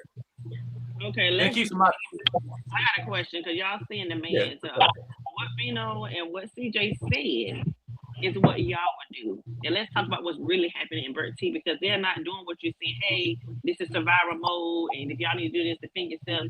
That's not what they're being told. You know what I'm saying? So let's talk about what's really going on in Bertie. So now we just talk. You know what I'm saying? Because even Bino said, if I had someone, I'm gonna say this is. But what are the men folks there telling them?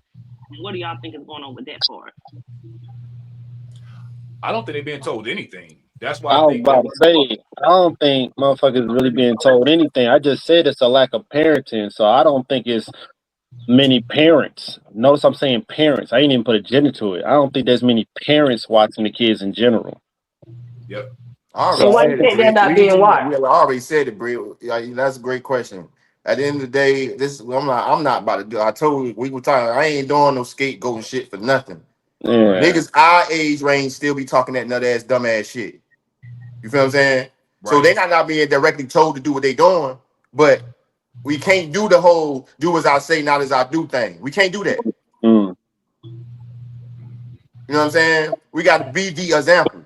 You feel what I'm saying? So if at our grown age range, be the positive example, because yeah, of course. So at our age range, if the first thing we think, motherfuckers still talking about gang banging, motherfuckers still shit, motherfucker. I don't even motherfucker listen to NBA YoungBoy, 45 fucking years old. Oh God, I love music too. You feel what I'm saying? So when I say we, I'm saying we. You feel what I'm saying? Gotta tighten up on that shit. You know what I'm saying? Like we can't. The culture has moved to a point where it's very deadly, and it got to a point where it's in our community, right? Motherfuckers been dealing with this shit for decades on top of years in other cities, right? We gotta, now that we see that has happened, and of course you're gonna care about your doorstep first. As a man, we gotta tighten up. That shit ain't cool, man. Feel what I'm saying? Because we losing our babies. Yeah. And also too, I think grown ass motherfuckers that talk that nut ass shit, we gotta be like, man, shut that shit up, dog. Yeah. You feel what I'm saying? For real. That shit be laughed at, it be like that, it be shared, it be celebrated. Adults, we celebrate violence. Touché. So if you don't think a teenage kid who hasn't even fully developed with the access to a motherfucker 50 round with a switch on that motherfucker ain't gonna do something, we delusional, not dumb. And I think another thing to consider in this too, Kiki, is back to parenting. Like you said, gender aside, I think that we aren't we're not in tune with our kids the correct way. Oh, I know. Meaning, yeah, so the conversation with most parents are stopping at what your grades look like, right? They didn't ask you all the nuances, what happened during them 8 hours of school. all they're concerned about is, did you get in trouble? Is a teacher calling me and worrying me to death about your behavior? When it's like, yo, there's a whole nother world that's going on with your kids outside of them listening to their teacher and learning the lesson, right? Because as we see, it ain't always the kid in the back of the class that's shooting up shit.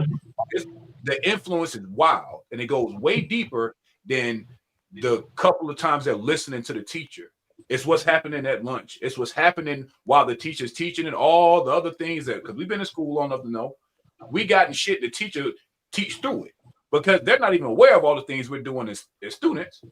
We whispering, niggas is passing notes. We're in the hallway. So there's a underlying culture that I think parents have to tap into with their kids. You got to know, yo, when you talk to your kids when they get home, asking the right questions, you'd be surprised at what you'll learn if you know what to ask, right?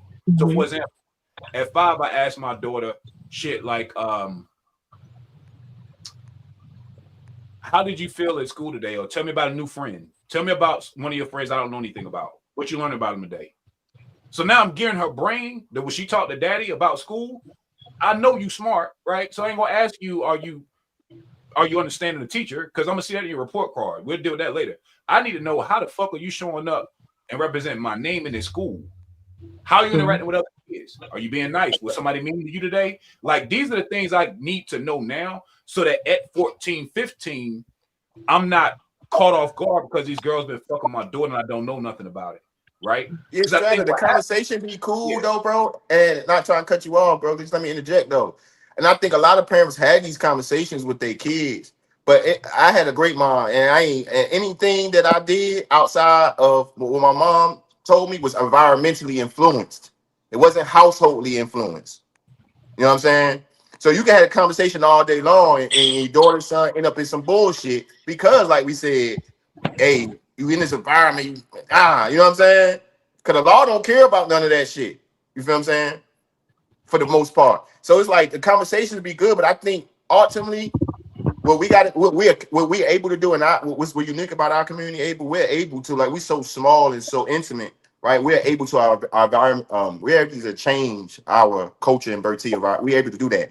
You can't do that in New York. It's 10 million people. You can't do that in the Bay where motherfucking Boone has millions of people there. It's out of touch, right? You got to focus on your neighborhood, if anything, in these environments.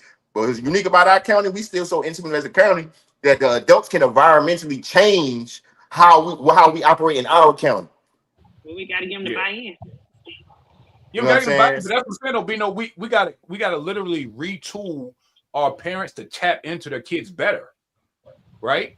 Because for right now, again, what the views that are on YouTube, that's cool. I love the fact that it's been over 100 people popping in and out through us sharing on Facebook because we're talking to our community, right? But I need them to understand when you're watching this thing, you have to retool the relationships you have with your kids some way. It's got to start with the right questions. We have to retool what we've been doing because the shit ain't working. And these kids is out here thugging. I promise you, the parents aren't aware of how deep it was. And I'm not saying that you can stop it completely, but I'm just saying that you got to tap into your kids in another way outside of what their grades look like. It's got to be something more. It's got to be something deeper than that when you're talking to your kid. And it's got to be honest and real. And like you said, I do think that I agree with Kiki's point earlier, right? I'm not trying to be my daughter's friend, but I also have to always guide her through everything too. So I got to ask her those questions so that, again, starting young, so that we're developing a relationship now to where I know if something is going on, she at least know Pops will hit me out. If nothing else, right? She might get older and change her mind. Could be, right? But I do think we need better habits, bro. We need better habits. Yeah, I feel that. And I feel you. Mother, you respond. Every crying mother, I promise, every crying mother that's been affected by this shit, if they could do it over, some of them would have been like, yo, a tool, if I would have just said, like, I know this got to be in the back of your brain. Like, I wish I was tapped in a little bit more, a little sooner to have done something. Right, Strata. Right. You're not wrong, but I think you're thinking it at a view where you're talking from a father, as a father talking to your daughter that has a mother that's not in the bad environment. I get. Oh, that's right. That's real. That's real.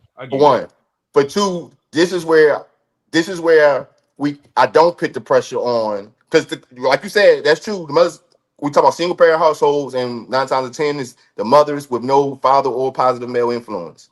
So the conversation is cool, but I ain't going to put that pressure on them. So that's what they got to do. Of course you should do that, and I think a lot of them do. That ain't enough. That positive male influence and positive, or that father presence, it's the pressure on. It's the pressures on that, not them having them conversations. Thank you, Lord. I'm glad. Okay, Brittany, what you got?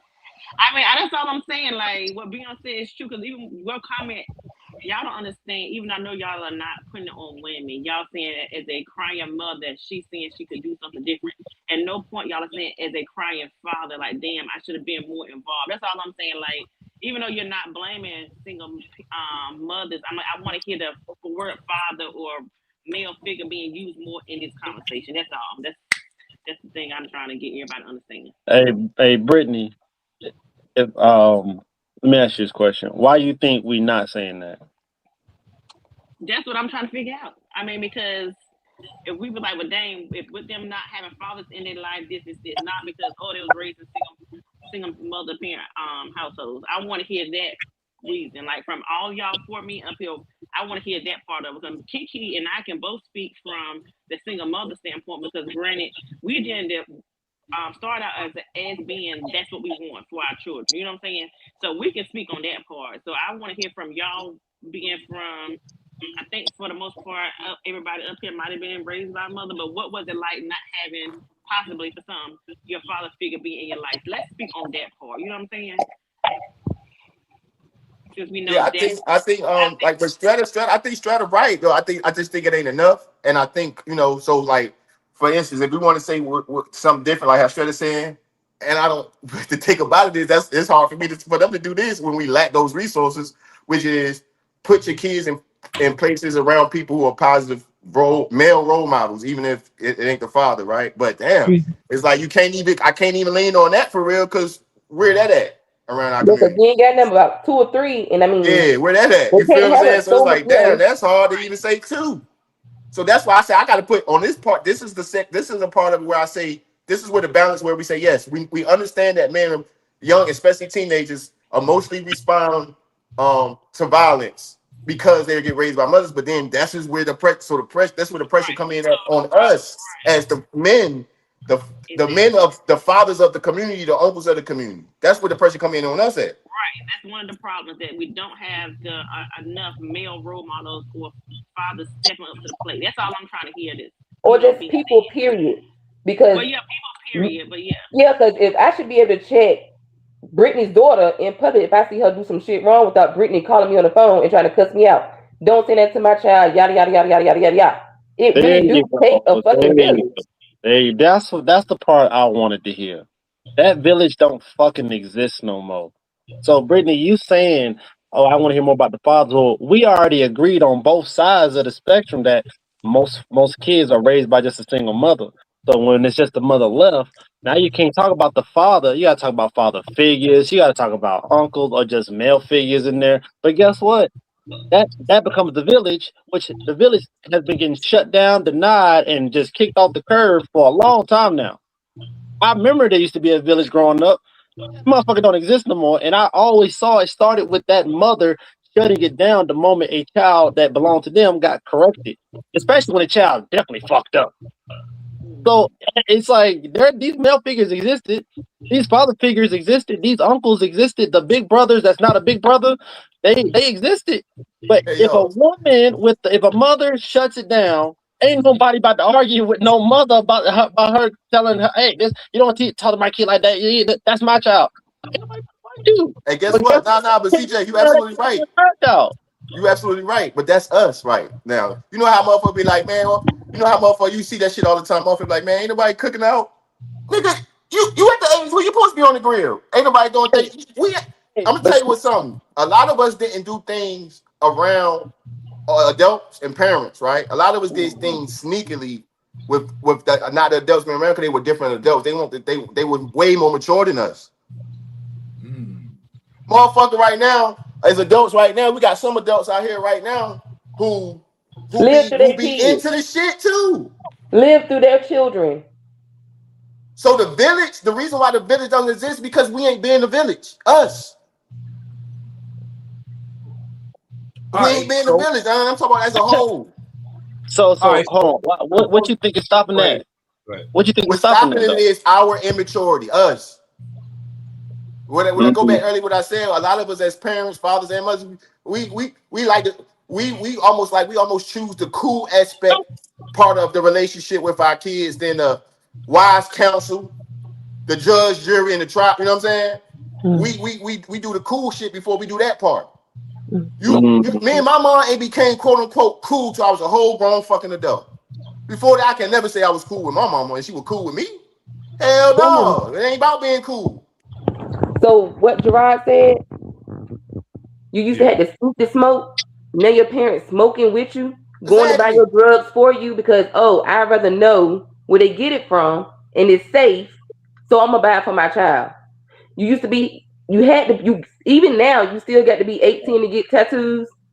These kids got sleeves. I ain't even finished my fucking sleeve. I'm 39 years old. Why? Piercings everywhere, explicit photo shoots, gender reveals. I mean, let's talk about it for real. Like, y'all some bullshit. I hate it all. It's 2026. Hate me. I hate how y'all parent. I seriously hate how y'all parent. Stop living through your children. Raise your children. They are the future. They're going to, hopefully, they grow. They live long enough to take you in when you get too old. Because, I mean, y'all are doing a piss poor job in Bertie County. And I know I'm not a perfect parent, but guess what? I do my very best with the resources, and what I don't have, I'm going out there to get it. I'm not my kids' friends. If I say you can't do something, you ain't the fuck gonna do it. This grown ass woman came and picked up my child and didn't even tell me she came and picked up my child. I had to call around to find out where my child was. That's a fucking problem. That's crazy. My child called you at 2-3 o'clock in the morning, and you don't say, "Hey, why is she calling me? I have her mom's number. Let me call her." And you don't do that. You're a part of the motherfucking problem. Oh, that's crazy. You're a part of the motherfucking problem.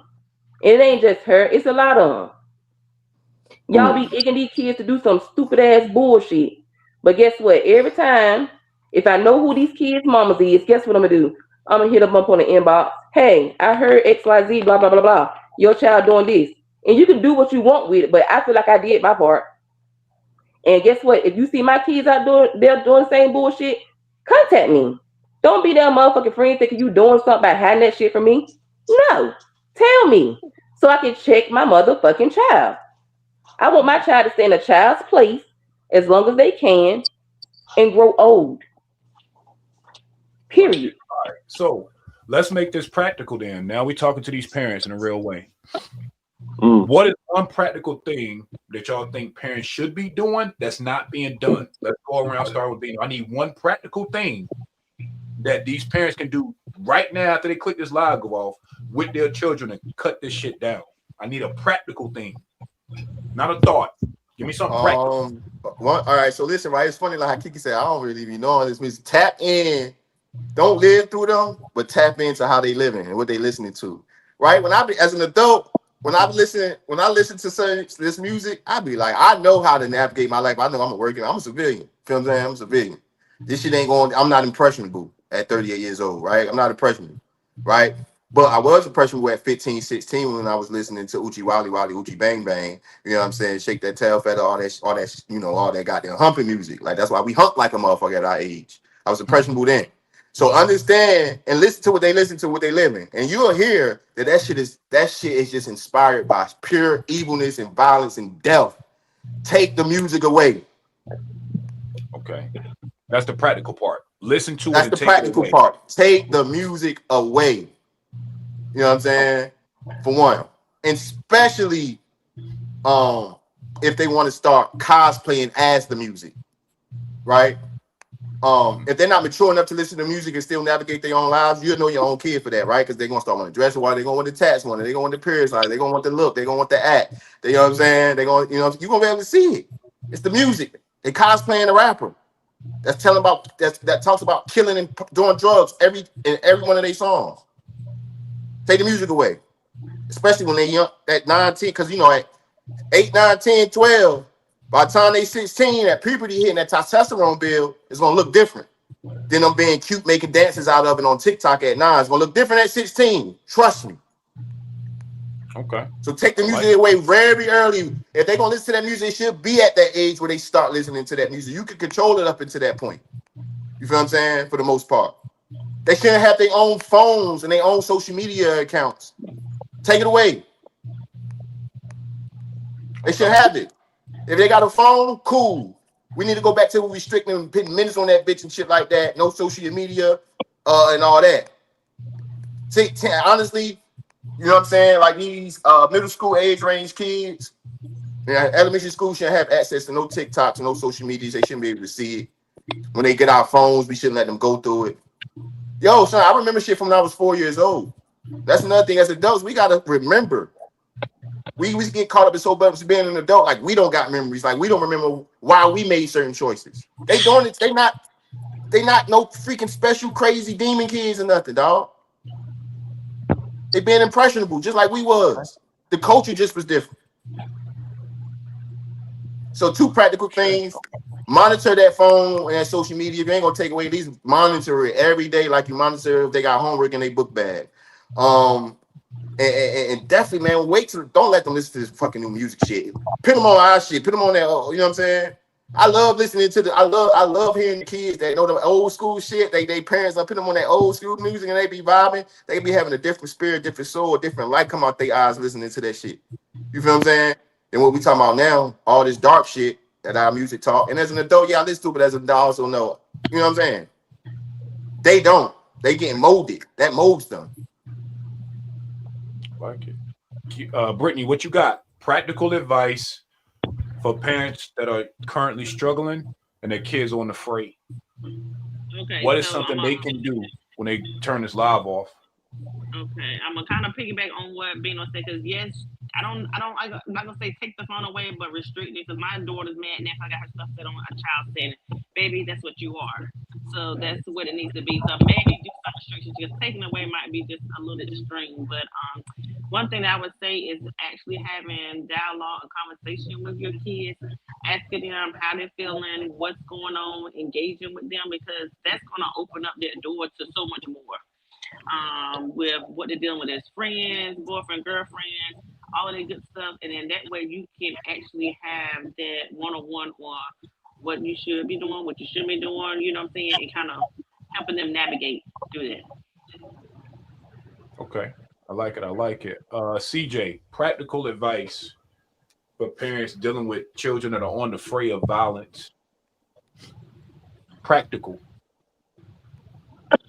Redirect their attention. Get them involved in sports. Like either get them involved in the sports, taekwondo, boxing, anything. I don't care. It ain't got to be like, you know how most schools mainly football and basketball. Get them into something outside that. Like get them into some shit that they got to go to like a little camp or a program for to do, and not just sign them up and send their ass over there. Like fucking be involved in that shit. Be there to some of the events that they have for whatever that sport or that whatever that thing is. I got a homeboy right now. His son is he redirects him in Call of Duty. He actually does tournaments. He just won 3rd place at one that was in Georgia. The niggas had to drive all the way to Georgia for that shit. His son's 10. Nigga won 3rd place. But guess what? His son ain't doing no crazy shit outside. And they stay in Lumberton. If y'all know anything about Lumberton, North Carolina, that shit ain't no easy place neither. So it's like he found something to redirect his son to keep him from doing crazy shit. And when they ain't playing Call of Duty on live streams, they actually go work out at Planet Fitness. So again, redirecting his attention to something else. And if that means you gotta, and he's still father and son thing. It's not no we friends. You see what I'm saying? You can still be involved in their life a lot and still know how to set that boundary where it's still parent and child, not we besties. You see what I'm saying? You can make that a thing. It's just folks need to learn how to do it. But yeah, just redirect their attention outside the bullshit to actually things that's more beneficial to them. What would you suggest they redirect in Bertie? Where that redirection? When you think about Bertie, if I was to think about Bertie, the parents need to just find something that those kids are actually interested in. Like I know there's kids that's violent, that's crazy, but if you take time to actually talk to the motherfuckers, like they actually have certain things they're actually interested in outside of the crazy shit.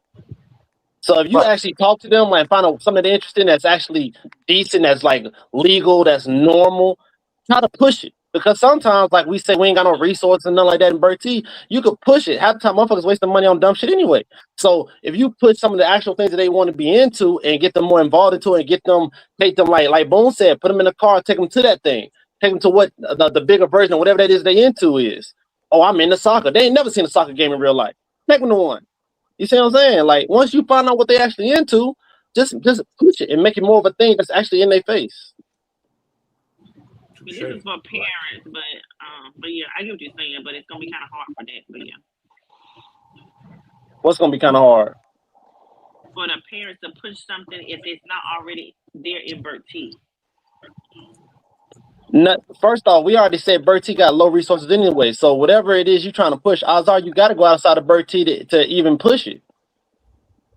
So if you ain't willing to go out your way as the parent to get your child into something that's better than what's going on in Bertie, you already in a good parent. Well, we can't say that, CJ, they ain't a good parent because they might not. Some of them work 2 or 3 jobs. And Look, whatever list of excuses you about to give me, I'm gonna call you bullshit all day. 25/8. I'm telling you now. You can YouTube it. You can just talk about it. You can find ways to just have that conversation. And at some point in time, in that week span or that month span, at some point when you ain't doing shit, you can hop in the fucking car and take them to something that's related to their hobby or something they like. Ain't no way, unless this motherfucker talking about he want to build rockets, hell, you can take him to a fucking science museum at some point. And there's no excuse about it. Okay, so I'm gonna just piggyback on what Boone said earlier. He said he wanted to do sports, but his mama worked all the time and didn't have no way to get there. That was his sole provider. So what are you saying if someone was in that same similar situation where we're from that we know is a common? Well, that was and again, I'm not stepping off of this. That was his mom's choice to do that. If she could work 25/8, at some point in time, she was at the house chilling. She could have done it if she didn't do it because she was tired. She was tired. But if you really want to push the kids to do other things, you'll go the extra mile for that.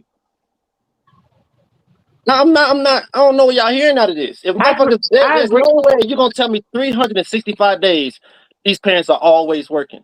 Not one day they didn't just chill the fucking house. Not one day they couldn't just take vacation, take leave, and say we're gonna do something. And guess what, CJ? A parent still needs and I agree with you saying, and I'm just going to add to what you're saying. A parent still also need a mental day. I mean, everybody has a breaking point, and you don't want to keep going, trying to prove a point, and then you snap too. So, like I said before, it takes a village. But I do agree with you. Be available. Be available for your children. Limit their screen time. Try to help find those resources because it takes money for those resources. So you're going to have to cross county lines, sometimes state lines, and it takes money for that. So it's still going to contradict itself. Be available. That means take time out of work, not work as much, but still need that money from work to do what you got to do for your kids, to keep your kids as innocent as possible. So again, it's going to take a village. I'm just saying, like, y'all got it. Hey, look, at the end of the day, what I'm hearing from these mothers right now is too many excuses and not enough. Hey, it's a thing. It's possible. I'm telling you now, I can't stand it. I hate it. Talking from a male who don't have. Okay, and you're right. That's why I say I'm hearing from mothers. I didn't say women. I said mothers. I know I am. I know I'm a male, and I'm gonna say it. I got a mother that worked. She did 15-some years as a combat med, and she got out and she was a nurse. And anybody know anything about nurses? They some hardworking motherfuckers. They here today, gone tomorrow. At some point in time, she took time out of her day, whether she was tired or whatever, or when she had PTO, when she had leave, she took that time to do something with her kids that they were interested in. So it's like, you can give me whatever excuses you want to give me. You can say, oh, it takes time. It take money. Okay, we know what it all takes. I'm just saying, if you actually give a fuck about the kids and want them to do something outside of the bullshit that's going on in Bertie, the excuses don't matter. It don't matter what excuse you're trying to give me. It don't matter what the shit going on in Bertie. It don't matter. I don't care what excuses you give me. The excuses will never outweigh the bullshit that you can get your kids to avoid that's going on in Bertie. It don't matter. I wasn't disagreeing with you, CJ, baby. I didn't say you would. I just said I'm just the response. I just hate when I hear excessive excuses. Like at the end of the day, these excuses win over what the fuck going on in Bertie that's fucking up kids. Then stop saying them. We already know what it's gonna take something. It ain't like you can wake up today. Oh, my kid wants to be an artist. We're gonna take him to an art museum. Those things are not cheap. I know they cost money. Who gives a fuck? If you actually want to get the kids that get involved in actual things that they're interested in, you'll make the time, you'll get the money, you'll figure it out. And I don't care if it's like a lot of money or you can find a cheaper version of it. I just hate when your responses are literally an excuse. We get it. But either you make the choice or you don't. That's how it is. So again, I'm gonna say be available, expose your children to as much as possible, create your village, therapy. I've sent 2 of my boys to therapy, and I actually recommend all my kids to therapy. That's a good one. I would say put them back in church, but you got to be mindful what kind of church you put your kids into. So also be mindful about that. Oh, and I'm not sure, but I said limit screen time. Oh, and most importantly, stay in your kids' business. Stay in their business. Go through their phones, go through their rooms, and even just talk to them. Just talk to them in a safe space. No judgment. Figure out what's going on, because we ain't the only ones going through shit. You know what I'm saying? They got all these factors, and they're exposed to so much more. So just get in their business, give them a safe space, and I want to say, y'all other fuckers, stop living through your fucking kids. Hey, Cookie, you know what else I want to add on to what you said? I want to add on to what CJ said as well. Like as adults, what we can do is support each other more. First and foremost, when we talk about a village and village raising kids, that village is it's not really about the kids being raised by people. It's about the support that people have, right? Like if you think if you could start very small, you might got 2 best friends that y'all all single mothers.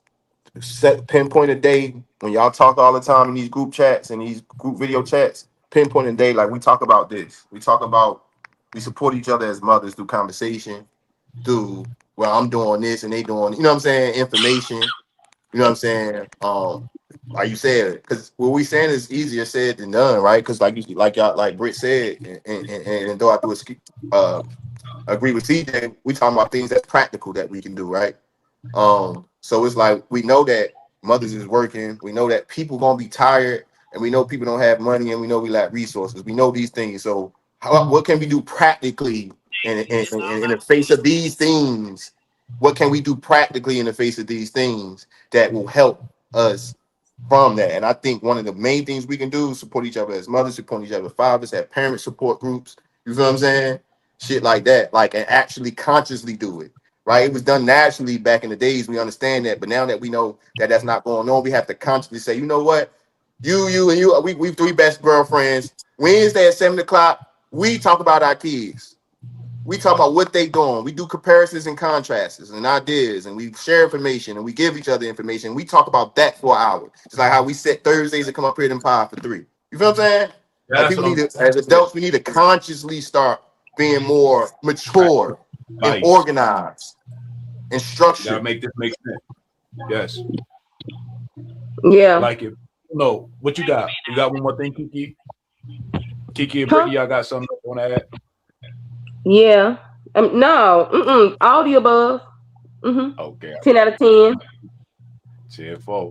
What you think, Brittany? I think I heard you come off mic. Yeah, I would just say I agree with Bino saying we're looking for practical for back home to do. I mean, speaking in general about taekwondo, whatever case may be, yeah, that's great for what we're talking about at home. Like, what can we do practically and give it sound advice for these parents? So, yeah, so what Bino said, I totally agree. Okay. Uno, what's up, bro? Before we get to the next question, we are talking about practical things parents can do in Bertie to bring this crime rate down and stop this fight. What do you got? Pretty much said what I was gonna say, man. But I take to piggyback off that is just, can y'all hear me? Kind of, Yeah. I switched off, and then I think parents need to be more involved in the school system, PTO nights, showing up, being present, and that's all you can do. And in today's time where we're all stretched thin, I think showing up is one of the most important things to do for the youth. And when you show up, it adds a camaraderie amongst your other parents.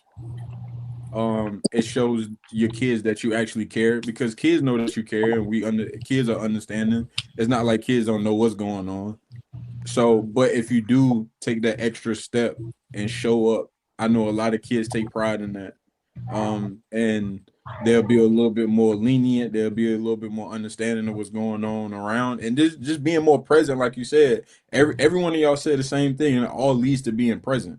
CJ said it, Kiki said it, Brittany said it. Everybody saying the same thing. So it really just boils down to being present. Because just being right, present, like we all saying the same thing, right? It's Absolutely. the same shit. My fault. I didn't mean to cut you off. Go ahead and finish. No, it's all the same shit. Like you was about to say, it's like, man, like just being present with knowing what's going on in your kids' friend group. You get what I'm saying? Like the more present you are, the more that you can check stuff. And when I mean like check stuff, is like check the shit at the door when you see things going astray, or you see things that are like red flags. You already have a hands-on thing. And being more present means that you have more transparency with your kid. Your kid trusts you. You're there. You're an intricate part of their life. You're not just somebody that pays the bills and a roommate. Right. You know what I'm saying? And we gotta have the mindset to go on in. We can't go in with the mindset of think big, win big. We gotta go in the mindset of understanding it's a journey, and we start with small steps.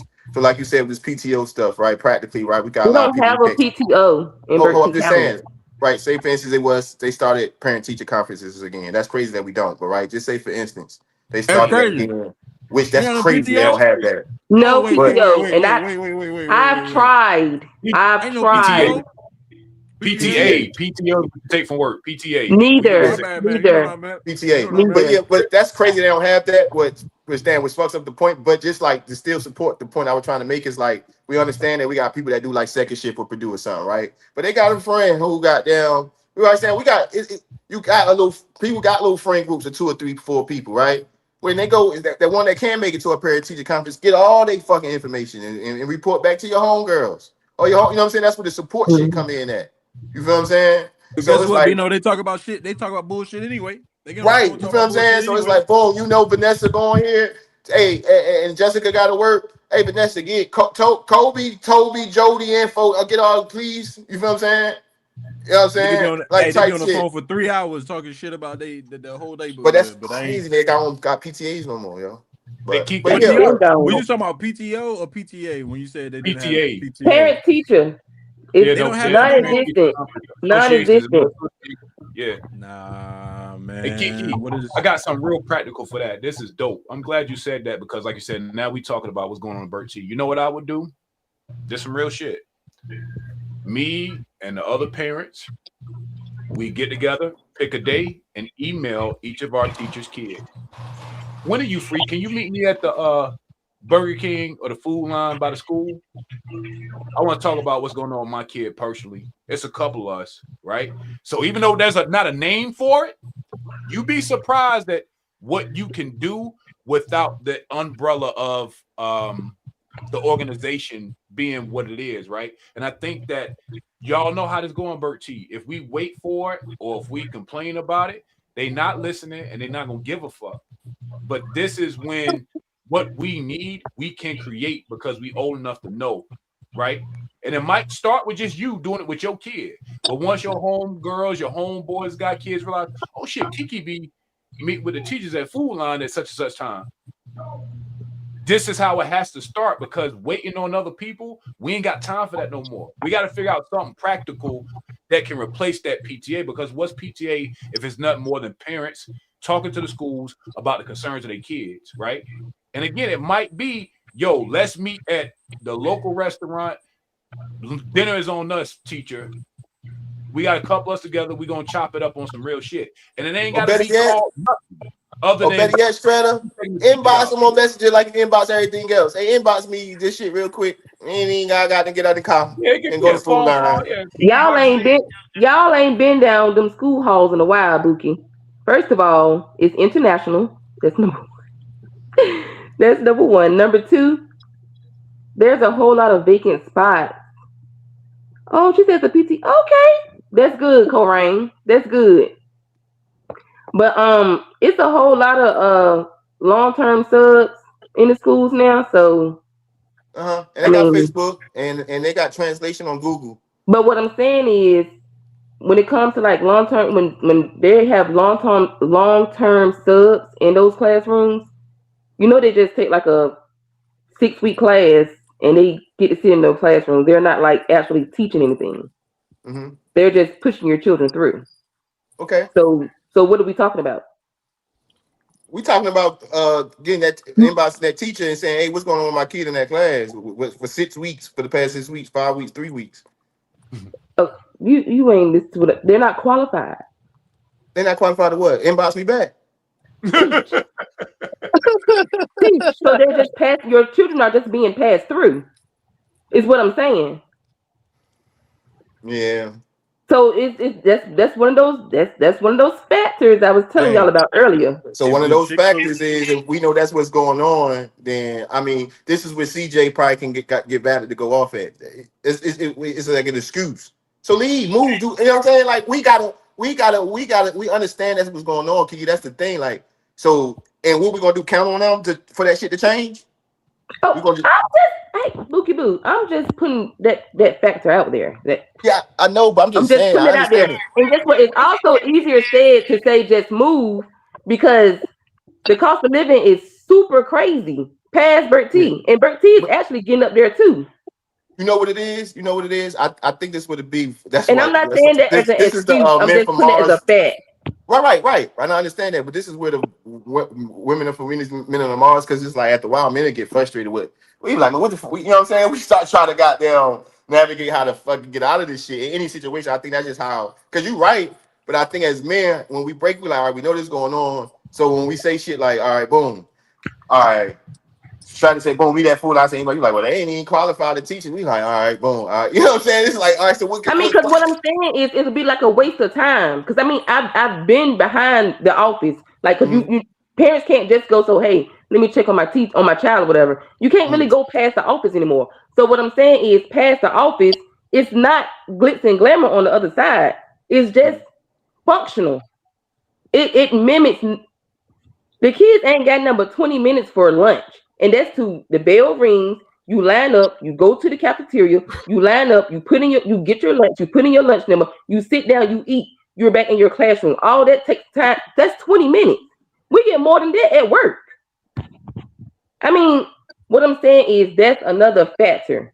So that's some bullshit. You got teachers out there that's not people that ain't even qualified to even teach their children anything or able to teach their children anything. They're just being placeholders.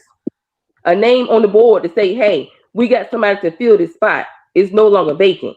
That's what I'm saying. So you're going to meet with them to say what?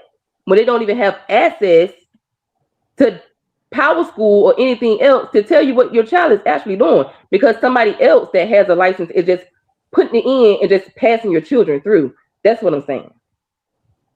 Can we ask the young lady that was from Covering? She said the parents Letitia.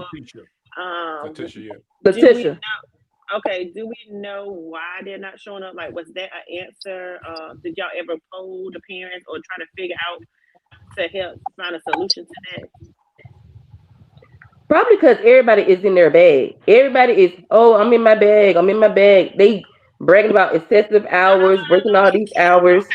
I don't want you to ask. I want Letitia. If she's hearing me, I want to know, did y'all ask the parents? Because you said y'all are holding these meetings and they're not showing up. Like, did y'all ask or try to figure out why they're not showing up? Is that their responsibility? Well, I'm just trying to figure out, are they trying, you know what I'm saying? I don't know how they notify the parents, for one. I don't know if they sent an email or was it a piece of paper that went home. Like, how did the parents know about the meeting, first of all? So I'm just trying to figure out, because again, we're going to get to the solution, but since she threw that out there, I want to know what are they doing as a school as a whole to bring the parents in. Somebody else had commented down there that they bribed the parents. I get them Chick-fil-A sandwich. Well, baby, if that's what's gonna bring their ass here, then give them a motherfucking Chick-fil-A sandwich. You know what I'm saying? I mean, because maybe they gonna bring that and the kids. You know what I'm saying? Because that's gonna be that meal for the night. I don't know, but I'm just saying. I just want to know from Bert T standpoint, what were they doing? Yes, ma'am. Tanyetta said, yeah. Yes, ma'am. We did. I am like, okay. They did what? What? I guess Notifying the parents to let them know, hey, we got a PTSO. We want y'all to come out. We sent the letter. Yeah, sent the letter home to the kids. Okay, and then when they didn't show up as community members, because y'all see the parents on every day, maybe going to the grocery store, whatnot, are y'all asking them, hey, we had a meeting, why didn't y'all show up? And then trying to get the reason why, so that way maybe they can remedy it. That's what I'm trying to figure out. You know what I'm saying? Are the schools actually trying to find solutions to the problem? That's all I'm trying to get to. One of the solutions could be Teams, Google Meet, or something of this sort. If they can't come out to the actual school, that's a solution to that. And I think a lot of times right now, sending letters home is outdated. Do y'all have a digital way of doing it? Is this app called Parent Square? I don't know if people listening understands Parent Square and just emails or just text messages or anything, but the world is moving digitally, right. and just sending letters home with kids. That's one thing that I just know the inner city don't even do no more, because they know kids gonna lose the shit. They don't want their parents to come because they probably bad in school, and it's just, you know what I'm saying? Like, nobody's gonna. Most calls and text messages I get is from BCPS, Broward County Public School. Oh my God! You know she said they do all calls. She said they do all calls in Bertie too. Okay, cool. I'm about to say, because like it's Boone saying, like, bro, you gonna get them texts and them calls, and that shit is automated, so that shit gonna blow. You know what I'm saying? So. Right. So I think we got at least 3 people that work in the school still up here. So like I said, I commend them for trying to get them there, but when they're not showing up, what are we doing to figure out why they aren't, so that way we can get them in? Actually, Camille, you don't have to go to the school board and do a PTA. It's actually just amongst the parents and the teachers in that school. That's it. So just coming together. Right. So it sounds like Port Rain is one that still has one, maybe not the other schools.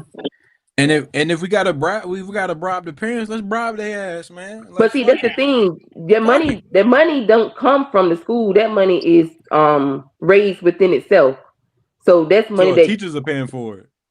Oh well, the parent teacher conference, it's I'm about to say, man, it don't come from the county. I'm about to say, y'all, I know what y'all asking. I listen to what y'all asking now. Let's keep it practical. You know what I'm saying? Like, so practically, because I worked in Bertie County school systems for 30 years, so I know it's possible. So that's what I'm saying. I'm saying when I say, hold on, Britt. What I'm saying is we asking people to do things morally, do more outside of their the scope spectrum. of work. Yeah, the scope of work, the spectrum for the horrible pay they get first and foremost, and the hours that they quote unquote supposed to put in. Then we asking them to do more. Yeah. Well, that's it. This is a tireless job. When I was working at because being a teacher, right?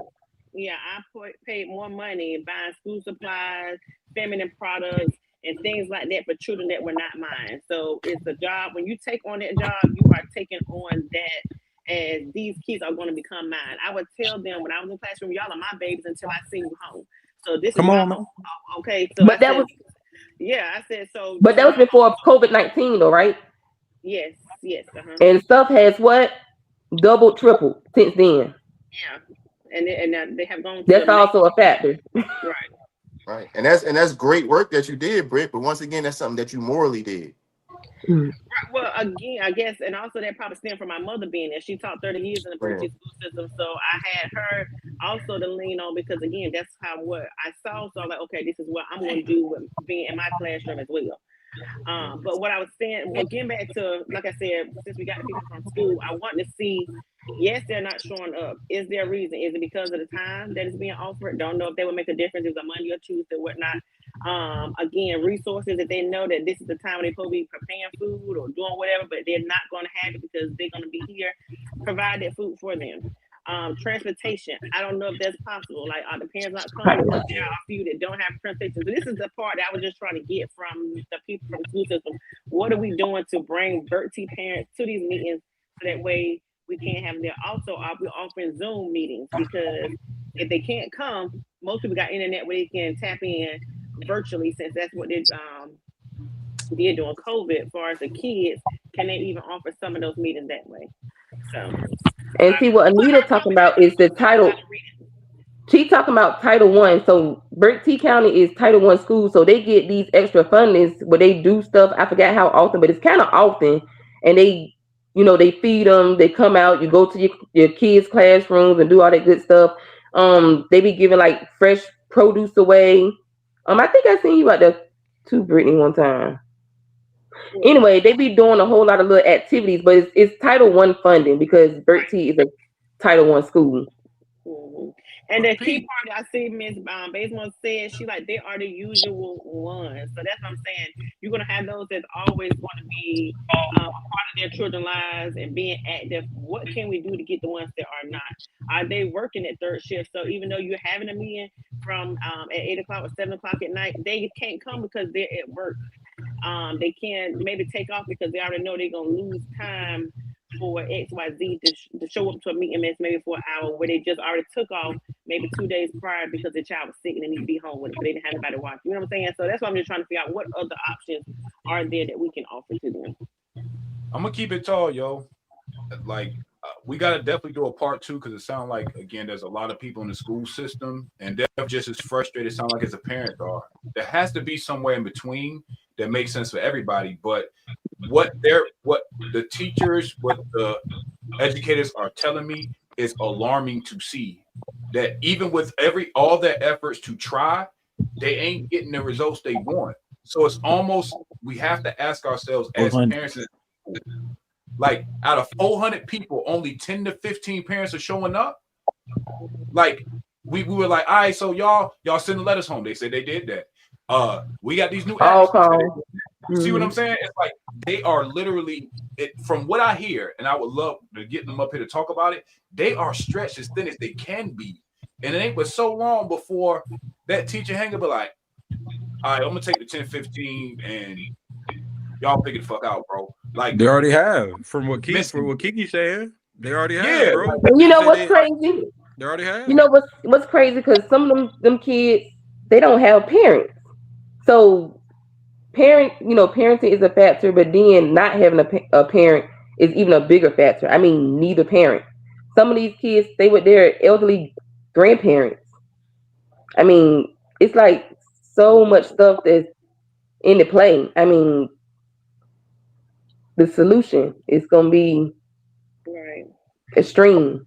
It's going to be teeth pulling. So that's why they support that village, because all these stresses, that's why I say, like, it's easy for us to have a conversation what needs to be done, but that's why I love with Strata when we got to the practicalities of it all, because there's a lot of stresses included into all this. Like you say, with the grandparents and not having the parents, or even parents, a lot, like you said, a lot of these kids got a mother and a father, but they don't got parents. Right. Even if they and that part too. Parents. So they got a body there, and those bodies are just bodies, just placeholders. Which is not just that kid or that parent problems, but it's ours, because you know who that kid associates themselves with and friends with? The kids of the parents that you know what I'm saying, that's are around, are going to these things. So when we talk about socially influenced environments, we are in one of them, which is normally the Title I environments, the impoverished environments. That social aspect, that influence happens, bro. Like, we can't ignore that. It happens to me. Luckily, I'm not 16 in 2026. Luckily. Praise God. I wouldn't go back. You feel what I'm saying? So these other stresses that's a part of these lives and is a part of these households and part of these kids has to start being more factored. And then that's why that support in that village, the people that are capable, are able, got to kind of step up. We got to put pressure on ourselves. It got to be more bricks. It got to be more people that supports the bricks. You feel what I'm saying? It supports the Miss Bazemore, you know what I'm saying? Even if it ain't your kid, you know that kid. Because, bro, we are intimate county. Everybody know each other. You know that motherfucking kid. Excuse me, not motherfucking. You know that kid. You know who that kid come from. You know their family. You went to school with the mom and the pop and the grand. You know what I'm saying? Mm-hmm. Care more, man. And that's what I from a city where you don't know your neighbor. Yeah. That name, and we so intimate that our neighbors 5 murders affects the whole county. Facts. Because I could guarantee you a big percentage of them people was somehow connected to them 5 people that died or them 5 people that went to prison behind it. A big percentage of us all, in one shape, form, or fashion, is connected to the both victims. The kids that go away, that the state take, and the kids that God takes. And you know what's crazy? And I'm not pinpointing anything, but we had a past death, and it's not the school's responsibility, but it's also the school responsibility. I wonder if they reached out to the parents for the students to say, hey, this person is no longer with us. Here's some grief counseling. Here's a 1-800 number. If they need any help, XYZ, yada, yada, yada, yada. Because you don't want the kids to go back to school and they walk into chaos. Like, exactly. That can go left. You can speak on it. No, I don't. I mean, we all from there. We know exactly what's happening. And I hope they did. And if they didn't, then are we surprised if they didn't? You know, at the end of the day, it's like same thing happens across America, and it sucks that it's spread into a small town because again, we have such a small population that everybody knows everybody, so it's affected a little bit differently. At one of the schools that I was at like 2 weeks ago, somebody got shot on school grounds. One of the kids came and just shot another kid, and guess what? They did a lockdown, and school kept right on going. People seen somebody get shot, and they kept right on going with school. And the teachers and the parents and the people like me in the community have to say, hey, what the fuck are y'all doing? What are we doing? These kids just seen somebody get shot. They don't want to go back to class. Right. Somebody just got killed. So you narrowed down to Bertie. Somebody just got killed on school grounds. Right. It was kids out there. What are we doing? When they return on Monday, they're gonna be ready. Pull your books out and let's get in there. Not saying ain't nobody trying to do that, man. Right. Nobody trying to do that, man. And I can only feel for those kids because, and like I said, I always tell people, my friend group, we all in prison, and we all or unfortunately, a lot of my friends have passed away because of violent crimes. I didn't have to deal with that in school though. We were all adults, so it kind of, I can heal in a different type of way because I'm an adult and I can understand things. But I didn't have to deal with this at that age of 14 and 15 because right. I can only imagine how I felt seeing my friend pass away, and I have to go to school to see those friends and everybody that's just connected to it. And where does the anger go? Right. What does this multiply to? Like where are we talking about this at? You know? And boy, I'm glad you said that. You know, so how things travel, and because I was saying that earlier as well, and that's it. And I think that's what could make us unique, right? Is being that we still intimate, we still small, and we still also connected, that we could kind of control the narrative. When you talk about San Francisco and New York, you know what I'm saying? That shit kind of like rapid wildfire that you can't control because there's so many people. Mm-hmm. I got a question. That's the good thing we have about Bertie, that it's not. So when the school's not doing it, we can have boots on the ground and still kind of control the narrative and how things happen around. We can still do that. All right, so I got a question for Ms. Bates. My thing, Weston was in here. I'm not sure if he's still with Bertie high school or whatnot. So with that, which is very true, because when I was in the classroom, kids didn't open up to everybody. They'll wait to either they come to my class, my mom, they just didn't just share.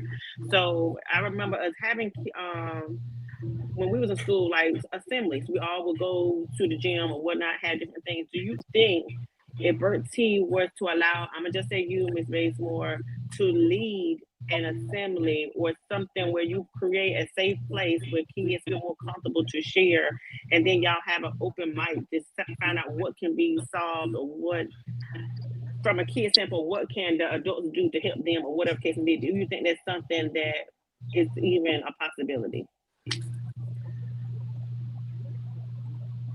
And Weston, you can chime in too. Like, what can we do as a whole to, help our children in the school system? Because that's where they spend most of their time together. Yeah. I'll definitely wait for her to respond if she's still into it, man. Like I said, I love all this dialogue. I love the fact we're getting a bunch of, she says she does. I'm assuming she's talking about the assemblies and stuff. She does. They call her auntie. That's Auntie Nita. I know that. Yes. But so I'm pretty sure she has that rapport with the kids, and she probably know a lot of background. Right, but some of them can't leave that classroom to go talk to her because they feel in some type of way. But I didn't know if they would give the principal give that, you know, as a whole. Yeah, because I mean, because even probably when we was in school, you had a good few people that you know you can always just go talk to and vent to, and then they can give you some real shit. So I was just saying as a whole, because this is now, to me, I feel like Bertie's in a crisis with losing our youth, because we lost so many within this past 6 months, and either, like you said, to the state or to the ground. So I'm saying, what can we do to start something with the school system? And it starts to me with Mr. Peel being the principal at the high school, Miss Bradley at the middle school, all the elementary principals like go ahead and advocating for this. We probably have to reach out to the principal and have a sit down and start there, because you know that's the head of the school, to see what you're able to do, you know, as a community as a whole. Because I mean, you can't just go barbarating in there and thinking you can have your way. So I guess it'll start there, a conversation, see what you can do, what you can't do, what you're allowed to do and stuff. I like it. Now I do got one more. I got a few more questions, maybe 2 or 3 more, because this has been dope, man. Make sure y'all like, comment, subscribe. We'll probably end up having to do a part 2 with other people that wear other hats that are also affected by this. We're doing this as the elders and parents. I'd love to get, you know, some of the officials involved. So, you know, when I start recruiting for a part 2, make sure y'all stay tuned for that. But the question I do have for everybody on this panel now, right? And this is a good one. I'm gonna skip 2 of them because I'm like, okay, we kind of touched that already. But we went to the practical side, right? Now let's try to attack this problem systematically or systemically. My question, it comes up on the screen. Give me a second. Well, the question is, with 50K, right? Let's say we got 50K magically of funding. What would you do with it? So let's say we talking, everybody's getting it, we moving and grooving. 50K gets dropped in your account. You're ahead of something that can move and shake something. Bertie, what are you doing with it? Let's give it to somebody that know how to allocate funds very well, and that's they feel. I'm bringing them on the team, and I'm putting them in charge of that shit. I'm just a boots on the ground type of guy.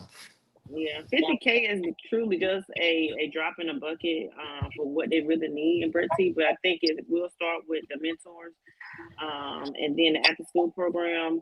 They don't have that anymore.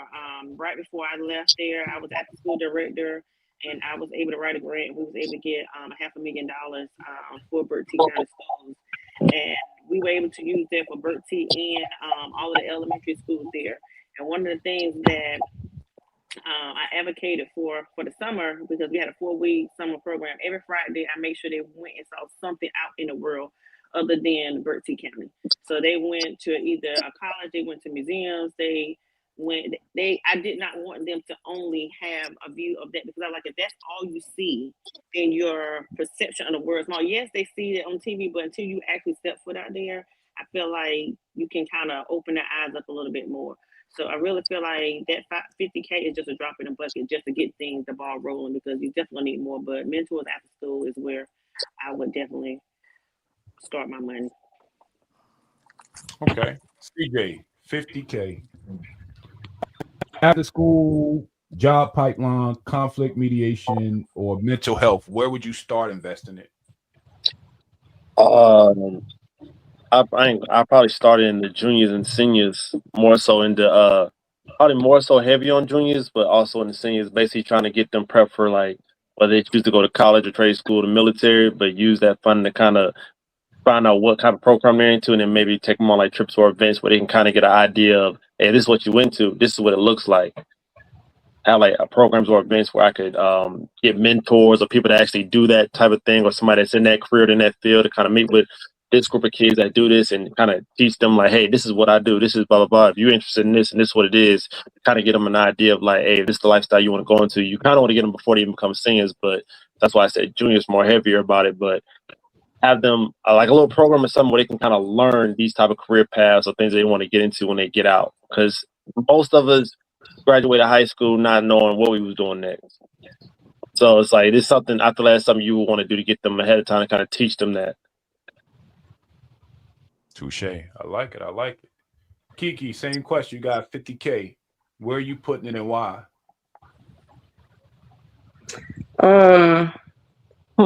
So again, what Brittany said, so dropping a bucket. I mean, 50K is that's like $20. So I might be able to get to do one or two things, but I will reach out to other people that I do see in Bertie County to see what we all can do together. Because I might can, hey, I got 50,000, and they might can match some of that. You know what I'm saying? So that brings on more money. So we can do a little bit more. I'm not gonna say Bertie is all bad because I know the sheriff had a program with riding with a cop or something like that. YMC does a lot. Sean does a lot. Darius on the field doing a lot. A-Rod on the field doing a lot. The thing about that is only some of our kids get, are reached out to. It still doesn't reach all our kids.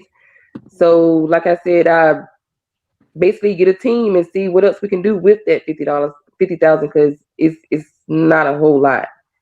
I mean, we could say all of what we want to do, but I don't think we're going to get but so far with it. Well, let me give y'all the context of why I chose 50K. Because in my brain, if we can't manage 50, we can't manage 500. Right? 50K, although not a lot, I'm just want us to think about if we had some, somebody get this money up, what would be your first thing? But again, we can't manage 500 till we can manage 50.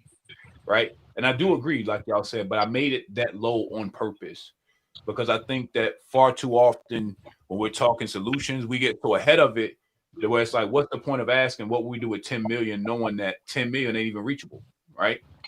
50K is a little bit more doable. Well, go ahead. I guess in my mindset when you say that, because again, I'm just saying, I'm gonna use the after school program for example. You gotta have transportation because we already said the parents ain't going to PTA meeting, so they're not gonna stay for what they consider extracurricular activities. Stay after school, and I gotta come pick you up when a bus could have brought you home. So you know what I'm saying. So now you need that to hit the road. You need the bus drivers, and you need to pay the teachers. You know what I'm saying. So that's what I was saying. And pay the bus driver. Right. So all of that, and provide whatever material that you're bringing. That's what I'm saying. Based off of what and then if the school allow you to use the school or not to do that.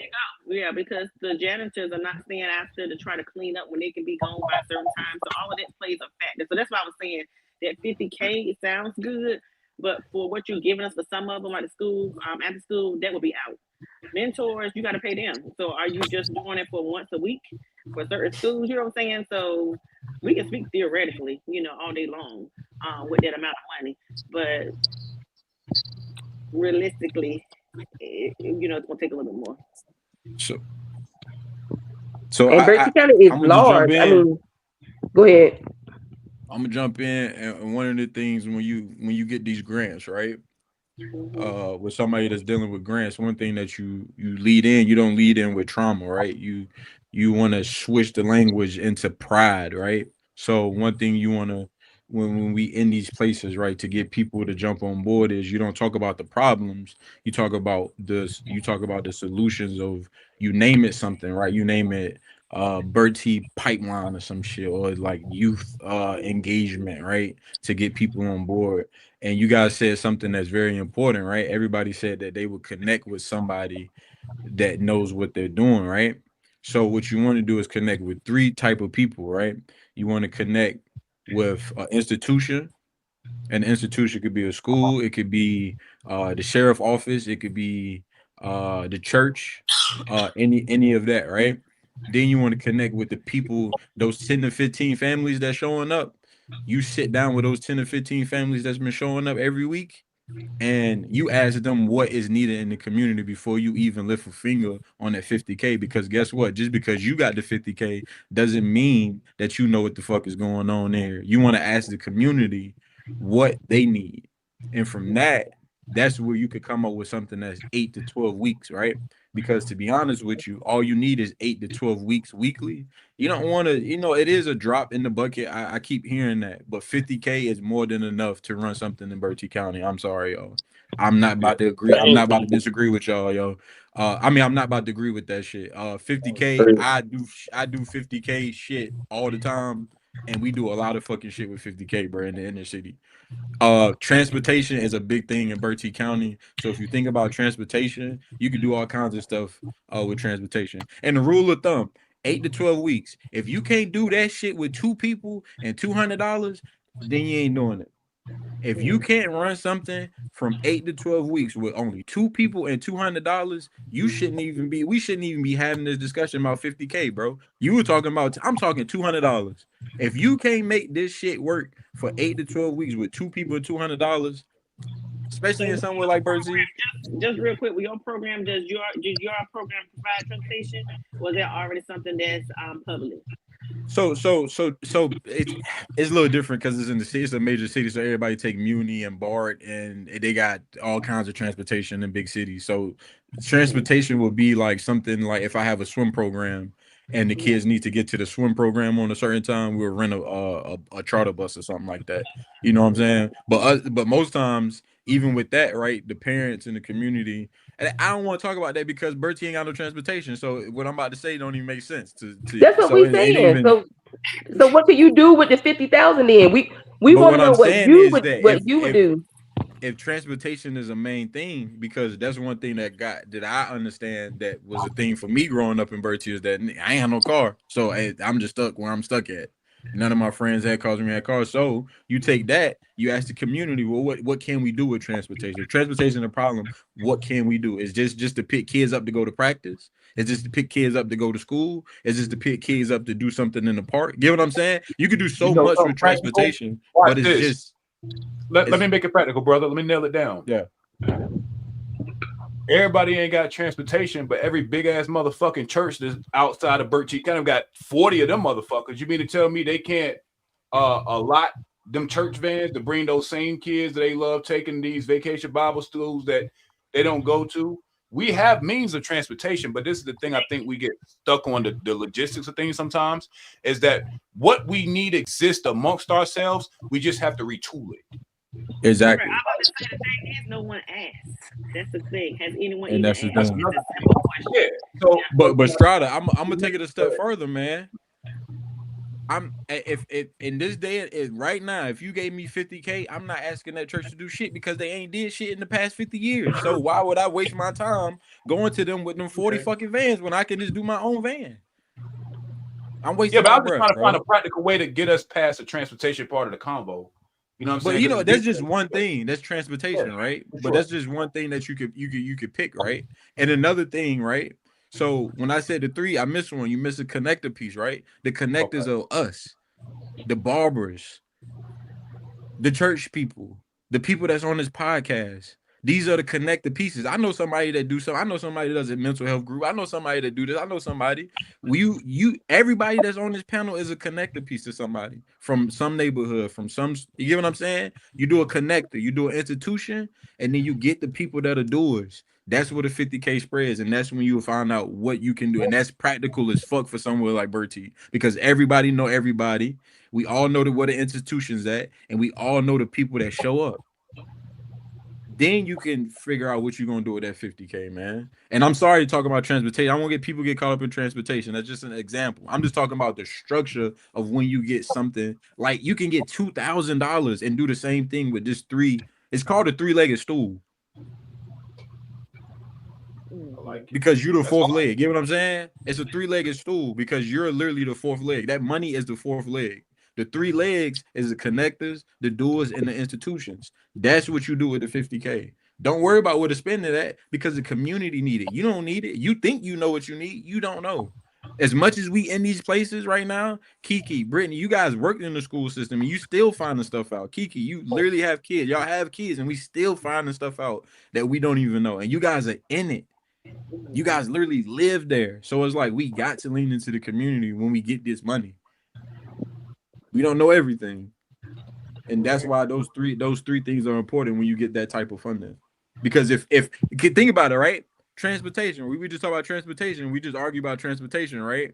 Think about if I got 50K and I said transportation a problem and I ain't talking to no goddamn body and I start a mobile barbershop and that shit go to shit. Now it's $50,000 down the drain, right? Because I didn't reach out to the connectors, I didn't reach out to the institutions, and I did not reach out to the people that are literally showing up. Mhm. But we did say we want to reach out to people. Whatever they want. Oh yeah. And I agree with that, but when I'm gonna speak about certain people, even with parents and the children, I'm gonna put all parents in the same because I'm gonna feel like, if one done it, all gonna do it. So when I say parents don't show up, it's because it's gonna be one or two that's gonna be left out there. Same with those kids. It's gonna be some kids that's gonna find them a way, and then it's gonna be some kids that ain't gonna be able to find them a way because, like I said, they are forgotten. So a lot of the people that we speak on are the ones that we see every day that's making it happen. But it's a lot of more kids out there that we don't see because they are literally forgotten. Like nobody speak up for them, and they don't have a voice of their own to speak up for them. So we got to look at it from all angles, not just the ones that we got our eyes on, continuously. So yeah, it's gonna be some ones that's gonna find a way, but it's gonna be a whole lot more that's not. Okay. I like it. Let's get to, I got like maybe 2 more questions, right? And again, we're in the solution part. That's why I'm like, okay, let's dig deep, y'all. We got like maybe another 10, 15 minutes, right? So the next question, and this is a goodie, I think. Wait for it to come up on the screen. My bad. This thing is taking forever to load. It's on our end about what's the intervention. Okay, there we go. It just popped up on my end. What's one intervention that could stop a retaliation cycle within 48 hours?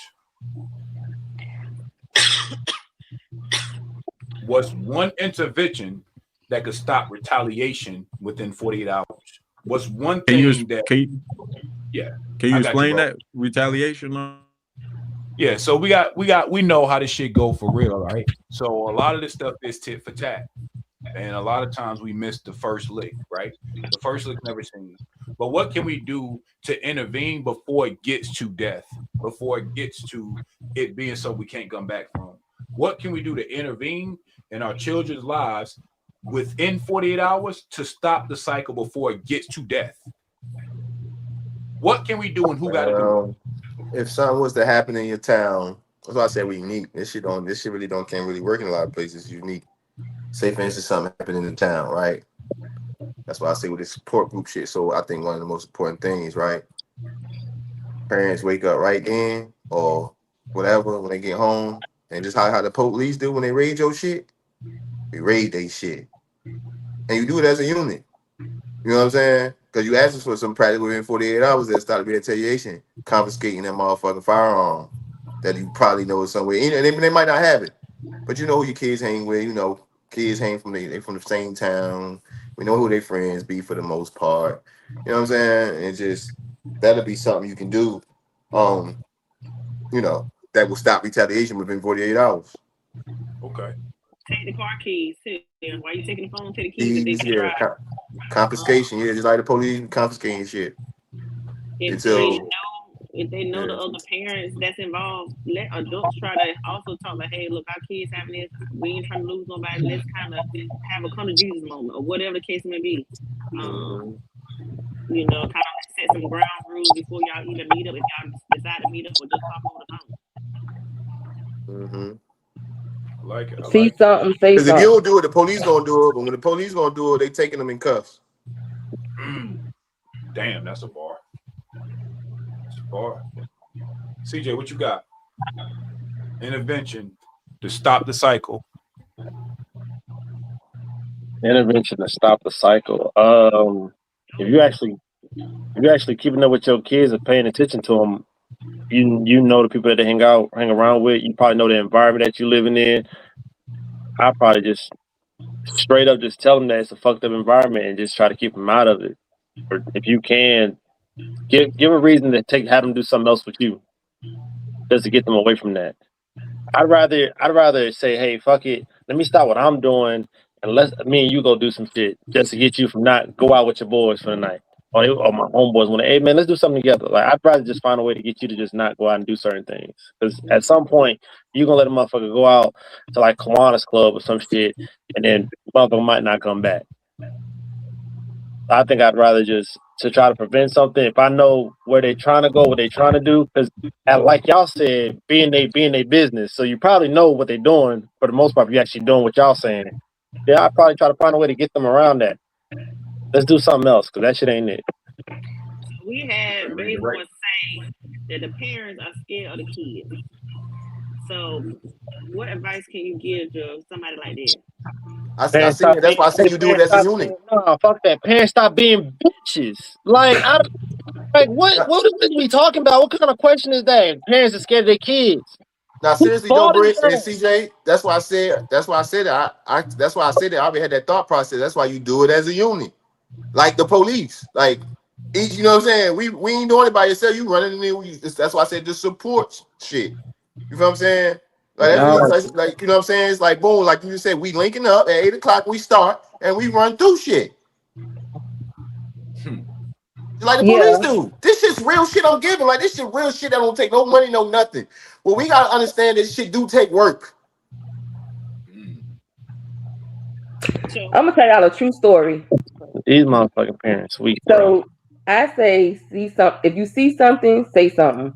And that's even as a neighbor. If I know I seen Lil Ronnie running past the house, spraying up the house with some shit like that, or I seen the car and the police come knock on my damn door and I'm acting like I ain't seen nothing or heard nothing, I'm part of the motherfucking problem. That's number one.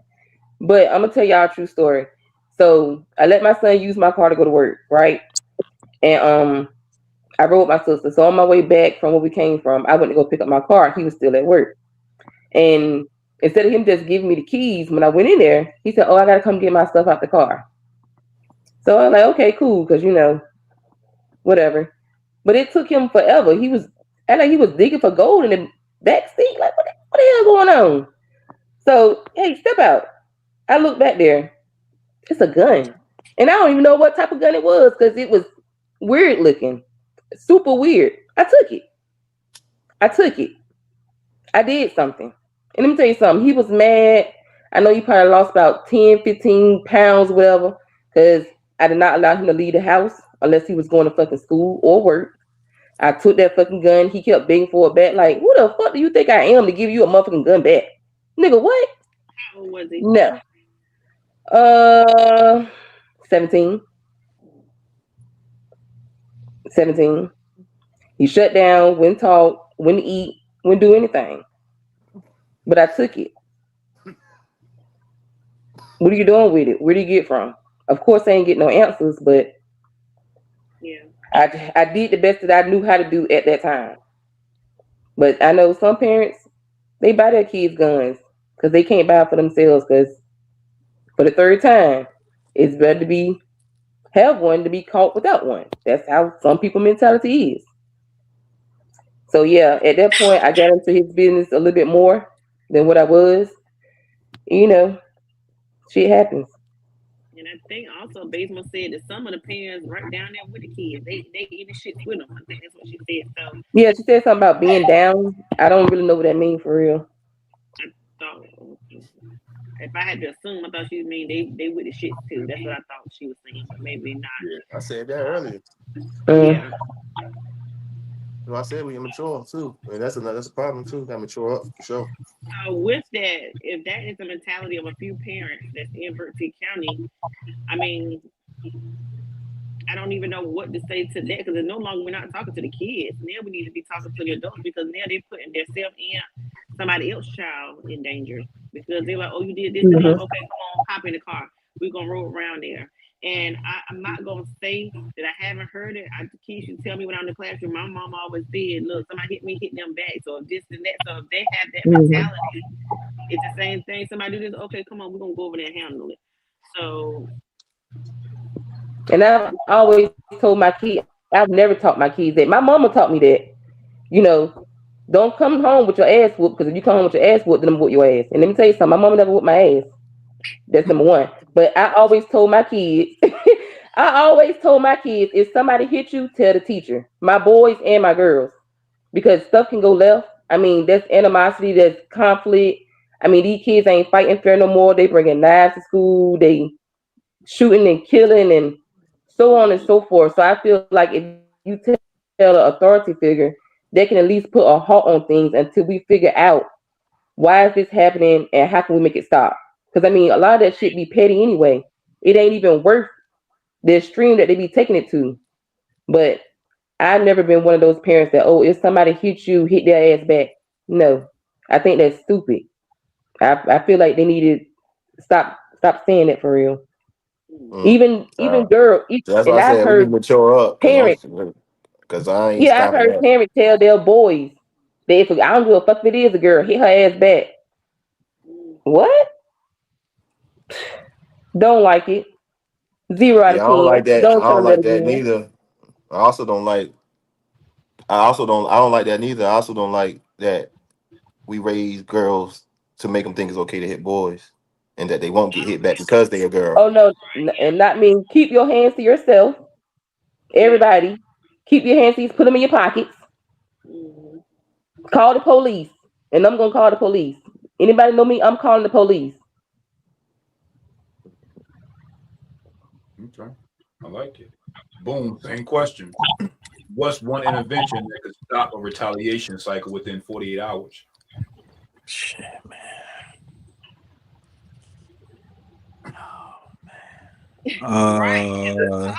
Yeah.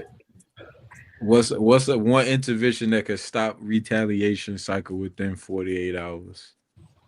And this has to be a practical answer, not just no made up shit. Because what I'm about to say is gonna be made up because this shit just don't happen. We don't want that then. Nah, we don't want it. We don't want it. I in No, Bertie but for County, real though, because I was confused by it too. I cannot give you an answer for that, bro. All right, well, let me frame it better. Let me frame it more practically, right? All right, here's a scenario. You a parent, you caught wind from however you caught wind, if your kid is in a serious conflict with some serious people.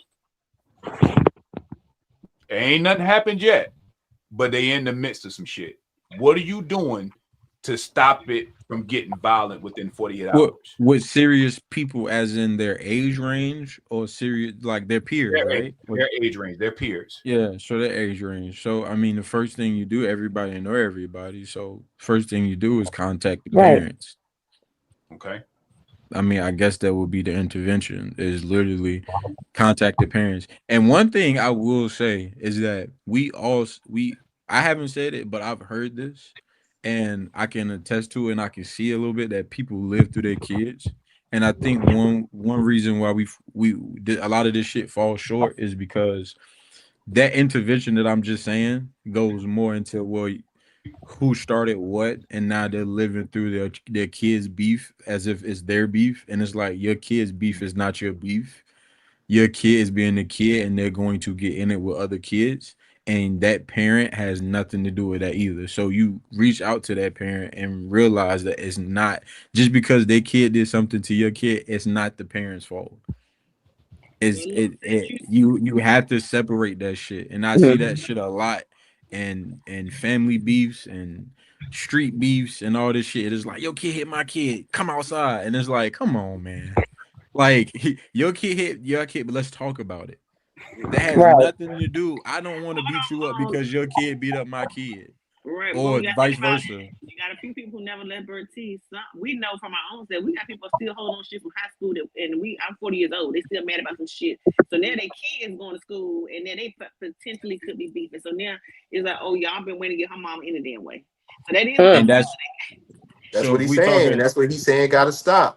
That's what I say. Got to stop, and that's the intervention in it. It has to stop. But that would be my intervention. But I have to say, going into the intervention, I know that I might be walking into some shit that somebody has secret animosity towards my kid because of me or things I've done in my past. But you have to walk into those situations knowing that this kid might be a reflection of their parent, and me coming in here level-headed with people that are literally don't know any better.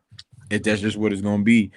And I will fucking say, man, working in the community with people that don't know any better, I have a great way of diffusing situations, man. And it took a lot of patience. And because I'm a director, so I can't stoop to people's, like, I can't do what I would normally do if I didn't have that hat on. But I will say, man, going into things level-headed with people that are literally on 10, you can diffuse some shit, man, because all it is people want to be heard. Right. So that's what I say. So did you get training for this? I know you said patience. You have to get training, like, yeah. I'm about to say, so some training was involved. It's something that maybe we training is involved to the parents and to the school system. Yeah, you have. Yeah, and if that's not happening, then that's an intervention in itself. Like you saying, people Right. need to have these trainings, man. They're not. But if I you're can tell you just that right now from being in Bertie County and working for that little bit. No, they're not providing that type of training, yeah, de-escalation and all that's sad, man. De-escalation training is very important, man, because shit, I had shit, just like 3 weeks ago before the break, it's just a parent is arguing with another parent. They're having a divorce and they like separating and custody's getting involved. And we have a no phone policy at my program. Like I take everybody's phones in the beginning of our program. I don't do the technology.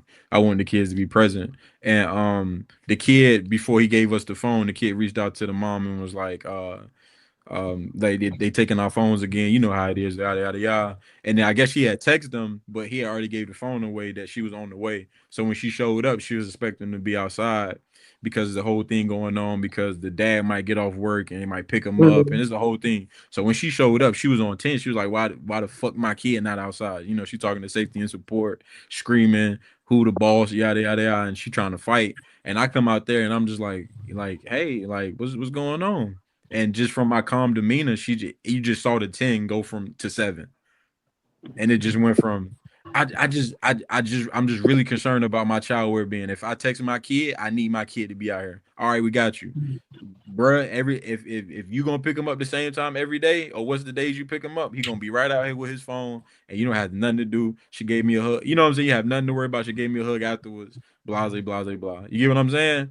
But it's just like going into this shit level-headed, these interventions, you got to be level-headed with this shit. So if I had a kid, just wrap this shit around. If I had a kid that was in some shit, man, first thing I'm doing is reaching out to the parents, man, and saying what's going on. If the parents just want to be ignorant about it, we still gonna have that conversation, man. But I'm not gonna egg that shit on, because I know how we can get.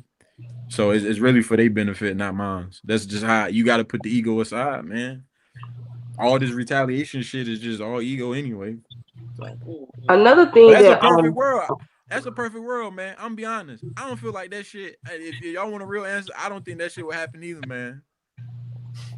As level-headed as I want to be, and like I feel like that wouldn't happen, man. Not in Bertie. But they gonna push your buttons.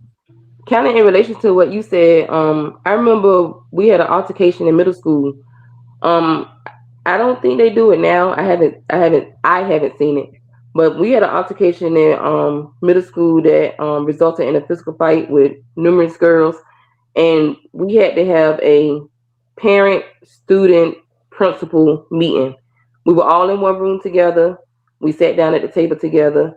We had to talk about the conflict, and at the end of the conflict, after we got it all out, we had to apologize to each other. No more conflict after that. And it was from a physical brawl. What year was that? Over 20 years ago. There we go. There we go. I feel like but that's what I'm saying. Like they that was doing shit like that with us, right? Work. I think they was doing shit like that with us, CJ, right? When they getting parents involved, when we had all those hood fights and shit. Yeah, if it was more than one. If you fought the same motherfucker more than once, that's when they got the parents involved. You you had to fight. You had to been fighting the same person more than once for that to happen.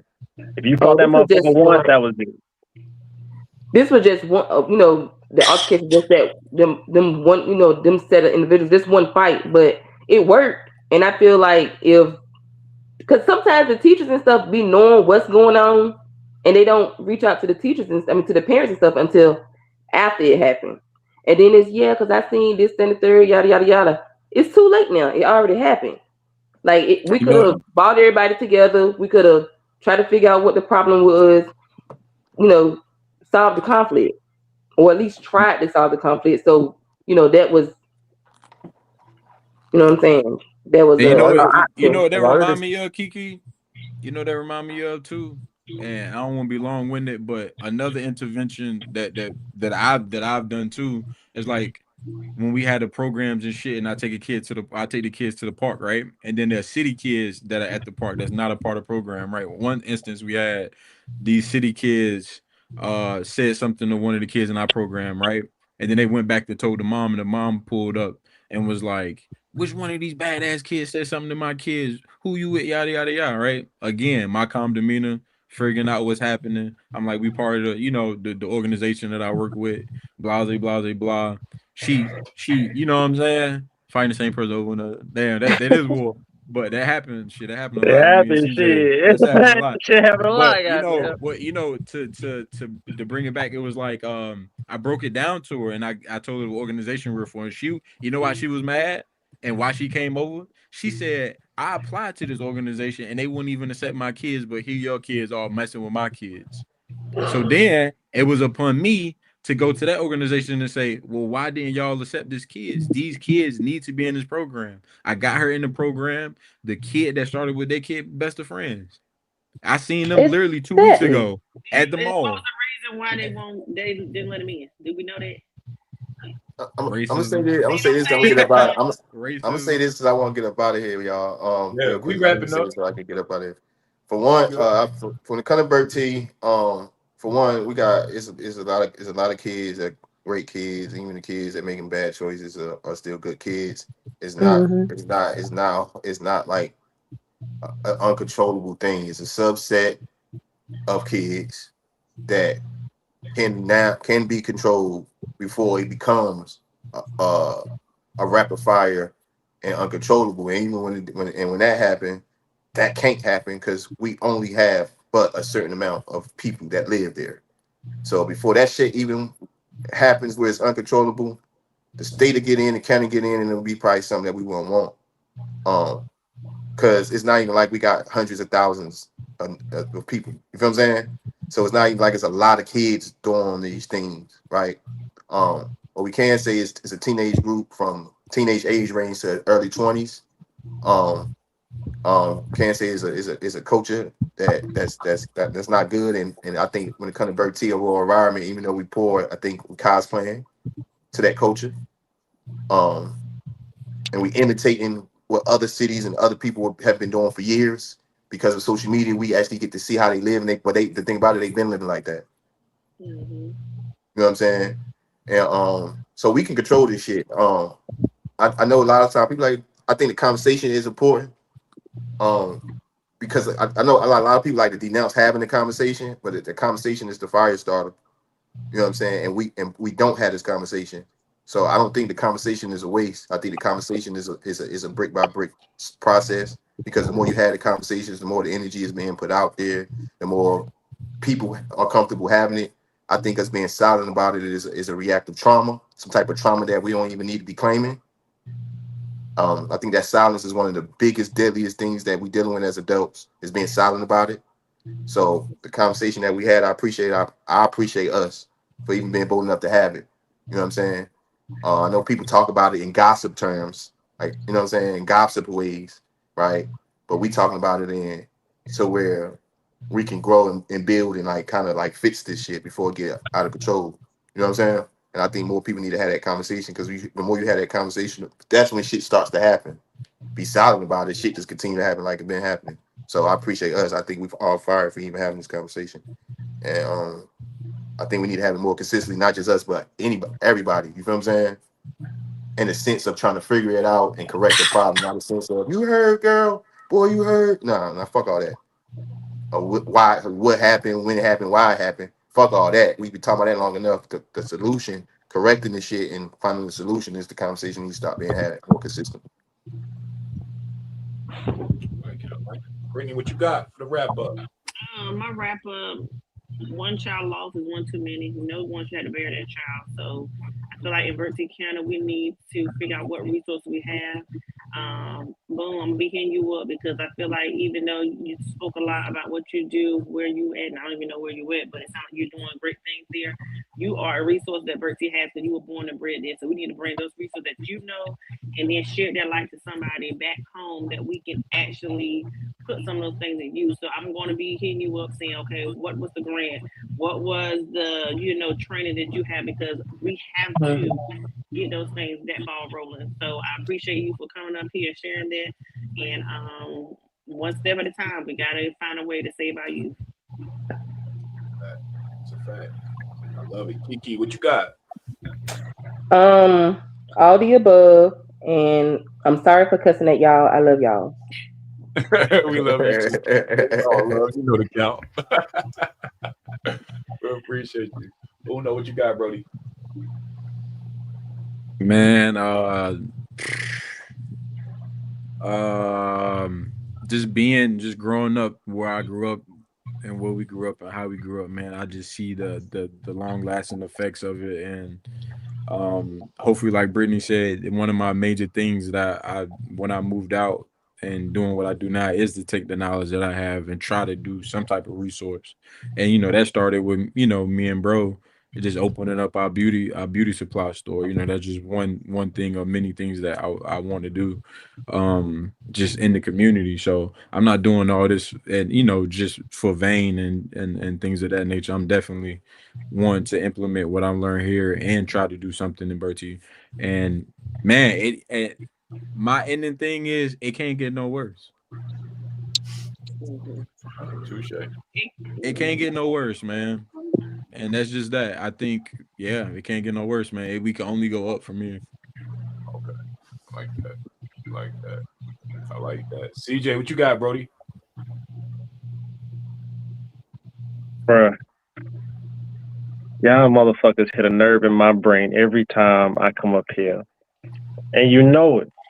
You fucking know it. The less I talk, the more you know you irritating. Yeah, I feel that. And the motherfucker that said something knew the fuck I was talking about. Y'all know the less I talk in this bitch, the more you irritate me with the shit you saying. Anyway, it was a great pod overall, minus the fucking excuses for fucking kids that we have. What the fuck? But anyway, man, all I can say as far as the solutions go, man, don't make fucking excuses. I don't care if you work 2, 3, 4, 5 jobs. At some point, you off. At some point, you ain't working. At some point, you taking a break.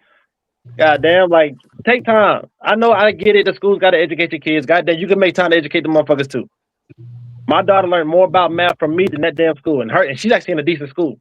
She just learned it better from me because I found a different way to teach her. So it ain't always about the school that's the only motherfuckers educating them. The parents got to educate them, too. And you know what? You said some shit and stop talking. I didn't say a goddamn thing when y'all was talking. CJ. I see what I'm talking about. You know what? Hey, go ahead and go to the goddamn outro because I ain't say one word when Kiki talk. I ain't say a motherfucking word when Brittany talk. I let them niggas talk to their goddamn scouts. I ain't say shit. CJ. But the moment I finally say something, these motherfuckers over here on the side of this goddamn screen, CJ, no, don't say them 2 letters. Find some other letters to say. JP. Anyway, God damn. Shit. And whoever said some shit about the parents, I think it was Miss Bazemore said something about the parents and scared of their kids. Yo, that was some weak ass parents. Goddamn. Like, yo, y'all ain't lying when they said the next generation of parents is trash, bro. They try to be best friends. You get your ass whooped by your kids or what? Like, what does that even mean that the parents are scared of their kids, bro? That don't make sense. We didn't go into it, but like the man said, they won't whooping their ass. Hey, bro. If you from around the way, motherfucker, you got that ass handed by parents, get my ass by the neighbors. So this village that y'all trying to say don't exist no more. Goddamn, we need to start recruiting motherfuckers. I wasn't even in the game. I know I got more fights than game members back then. So maybe we gotta start fighting niggas and jumping them in this damn village or something. Because ain't no fucking way you telling me that it's afraid of their kids. We ain't talking about no grown ass motherfuckers that can throw the hands. We talking about elementary. God damn it, Brittany motherfucking last name insert. Like,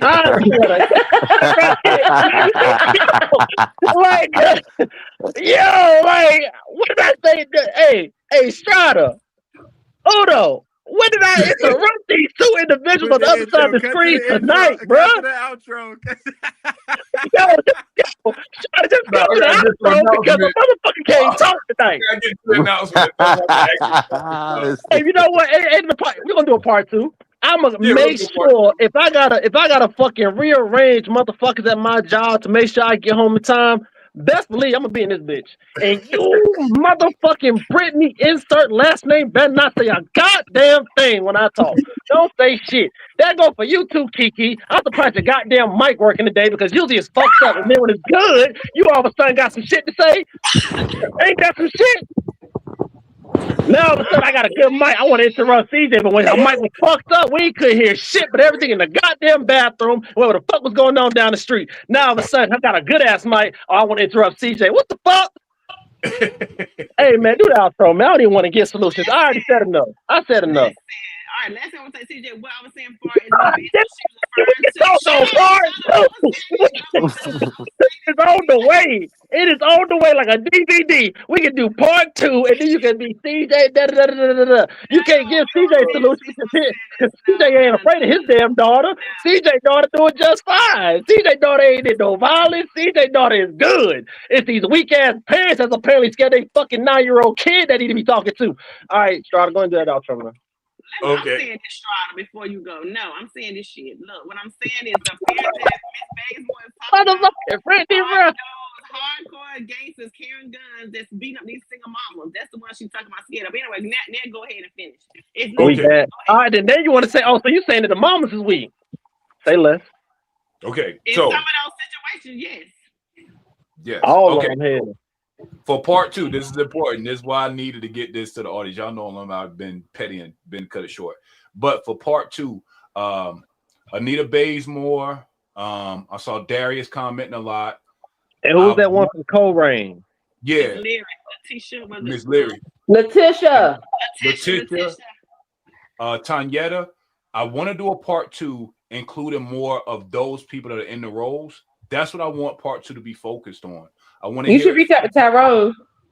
Yeah, and so we're gonna get together in the back chat.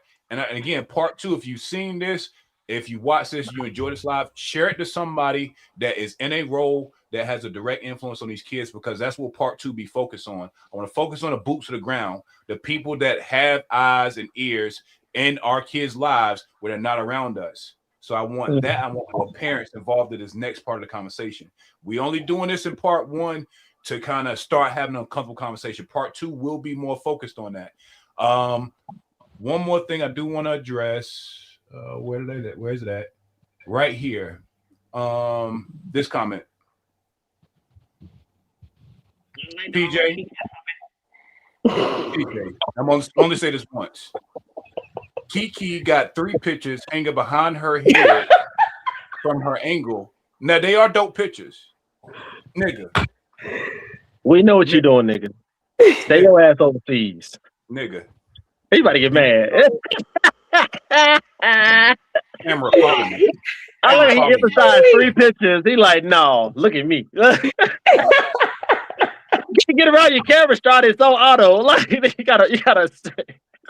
Oh, we. He doing a Vanna White. Like, look at here. Like, come on. This shit I did all this for y'all, PJ. I did all this for y'all, bro. A bunch of tape. And all he cared about is those 3 pictures behind Kiki. Kiki got 3 pictures. They don't though. Yeah, them shits are fire. I ain't gonna lie, they fire, my nigga. But bro, that whole collage, bro. Yeah, that's my black man picture. See, whole collage. I love y'all.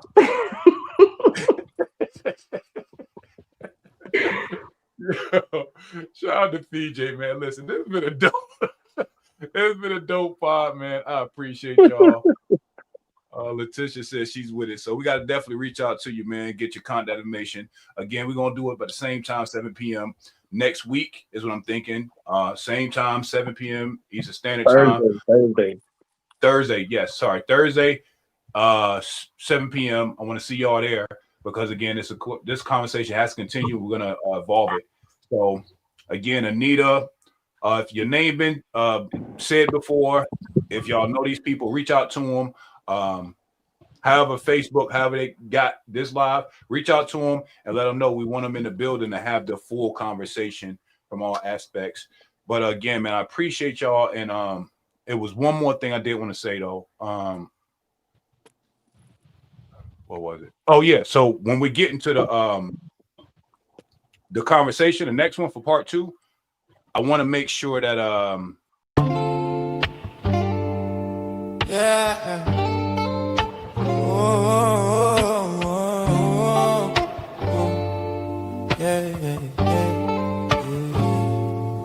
On behalf of SPS, thank you for joining us and be blessed. We hope you left with more if you came in with less. Turn on the notifications now so you can see what's next. Tune in next time, the panel and topics gon' be crazy.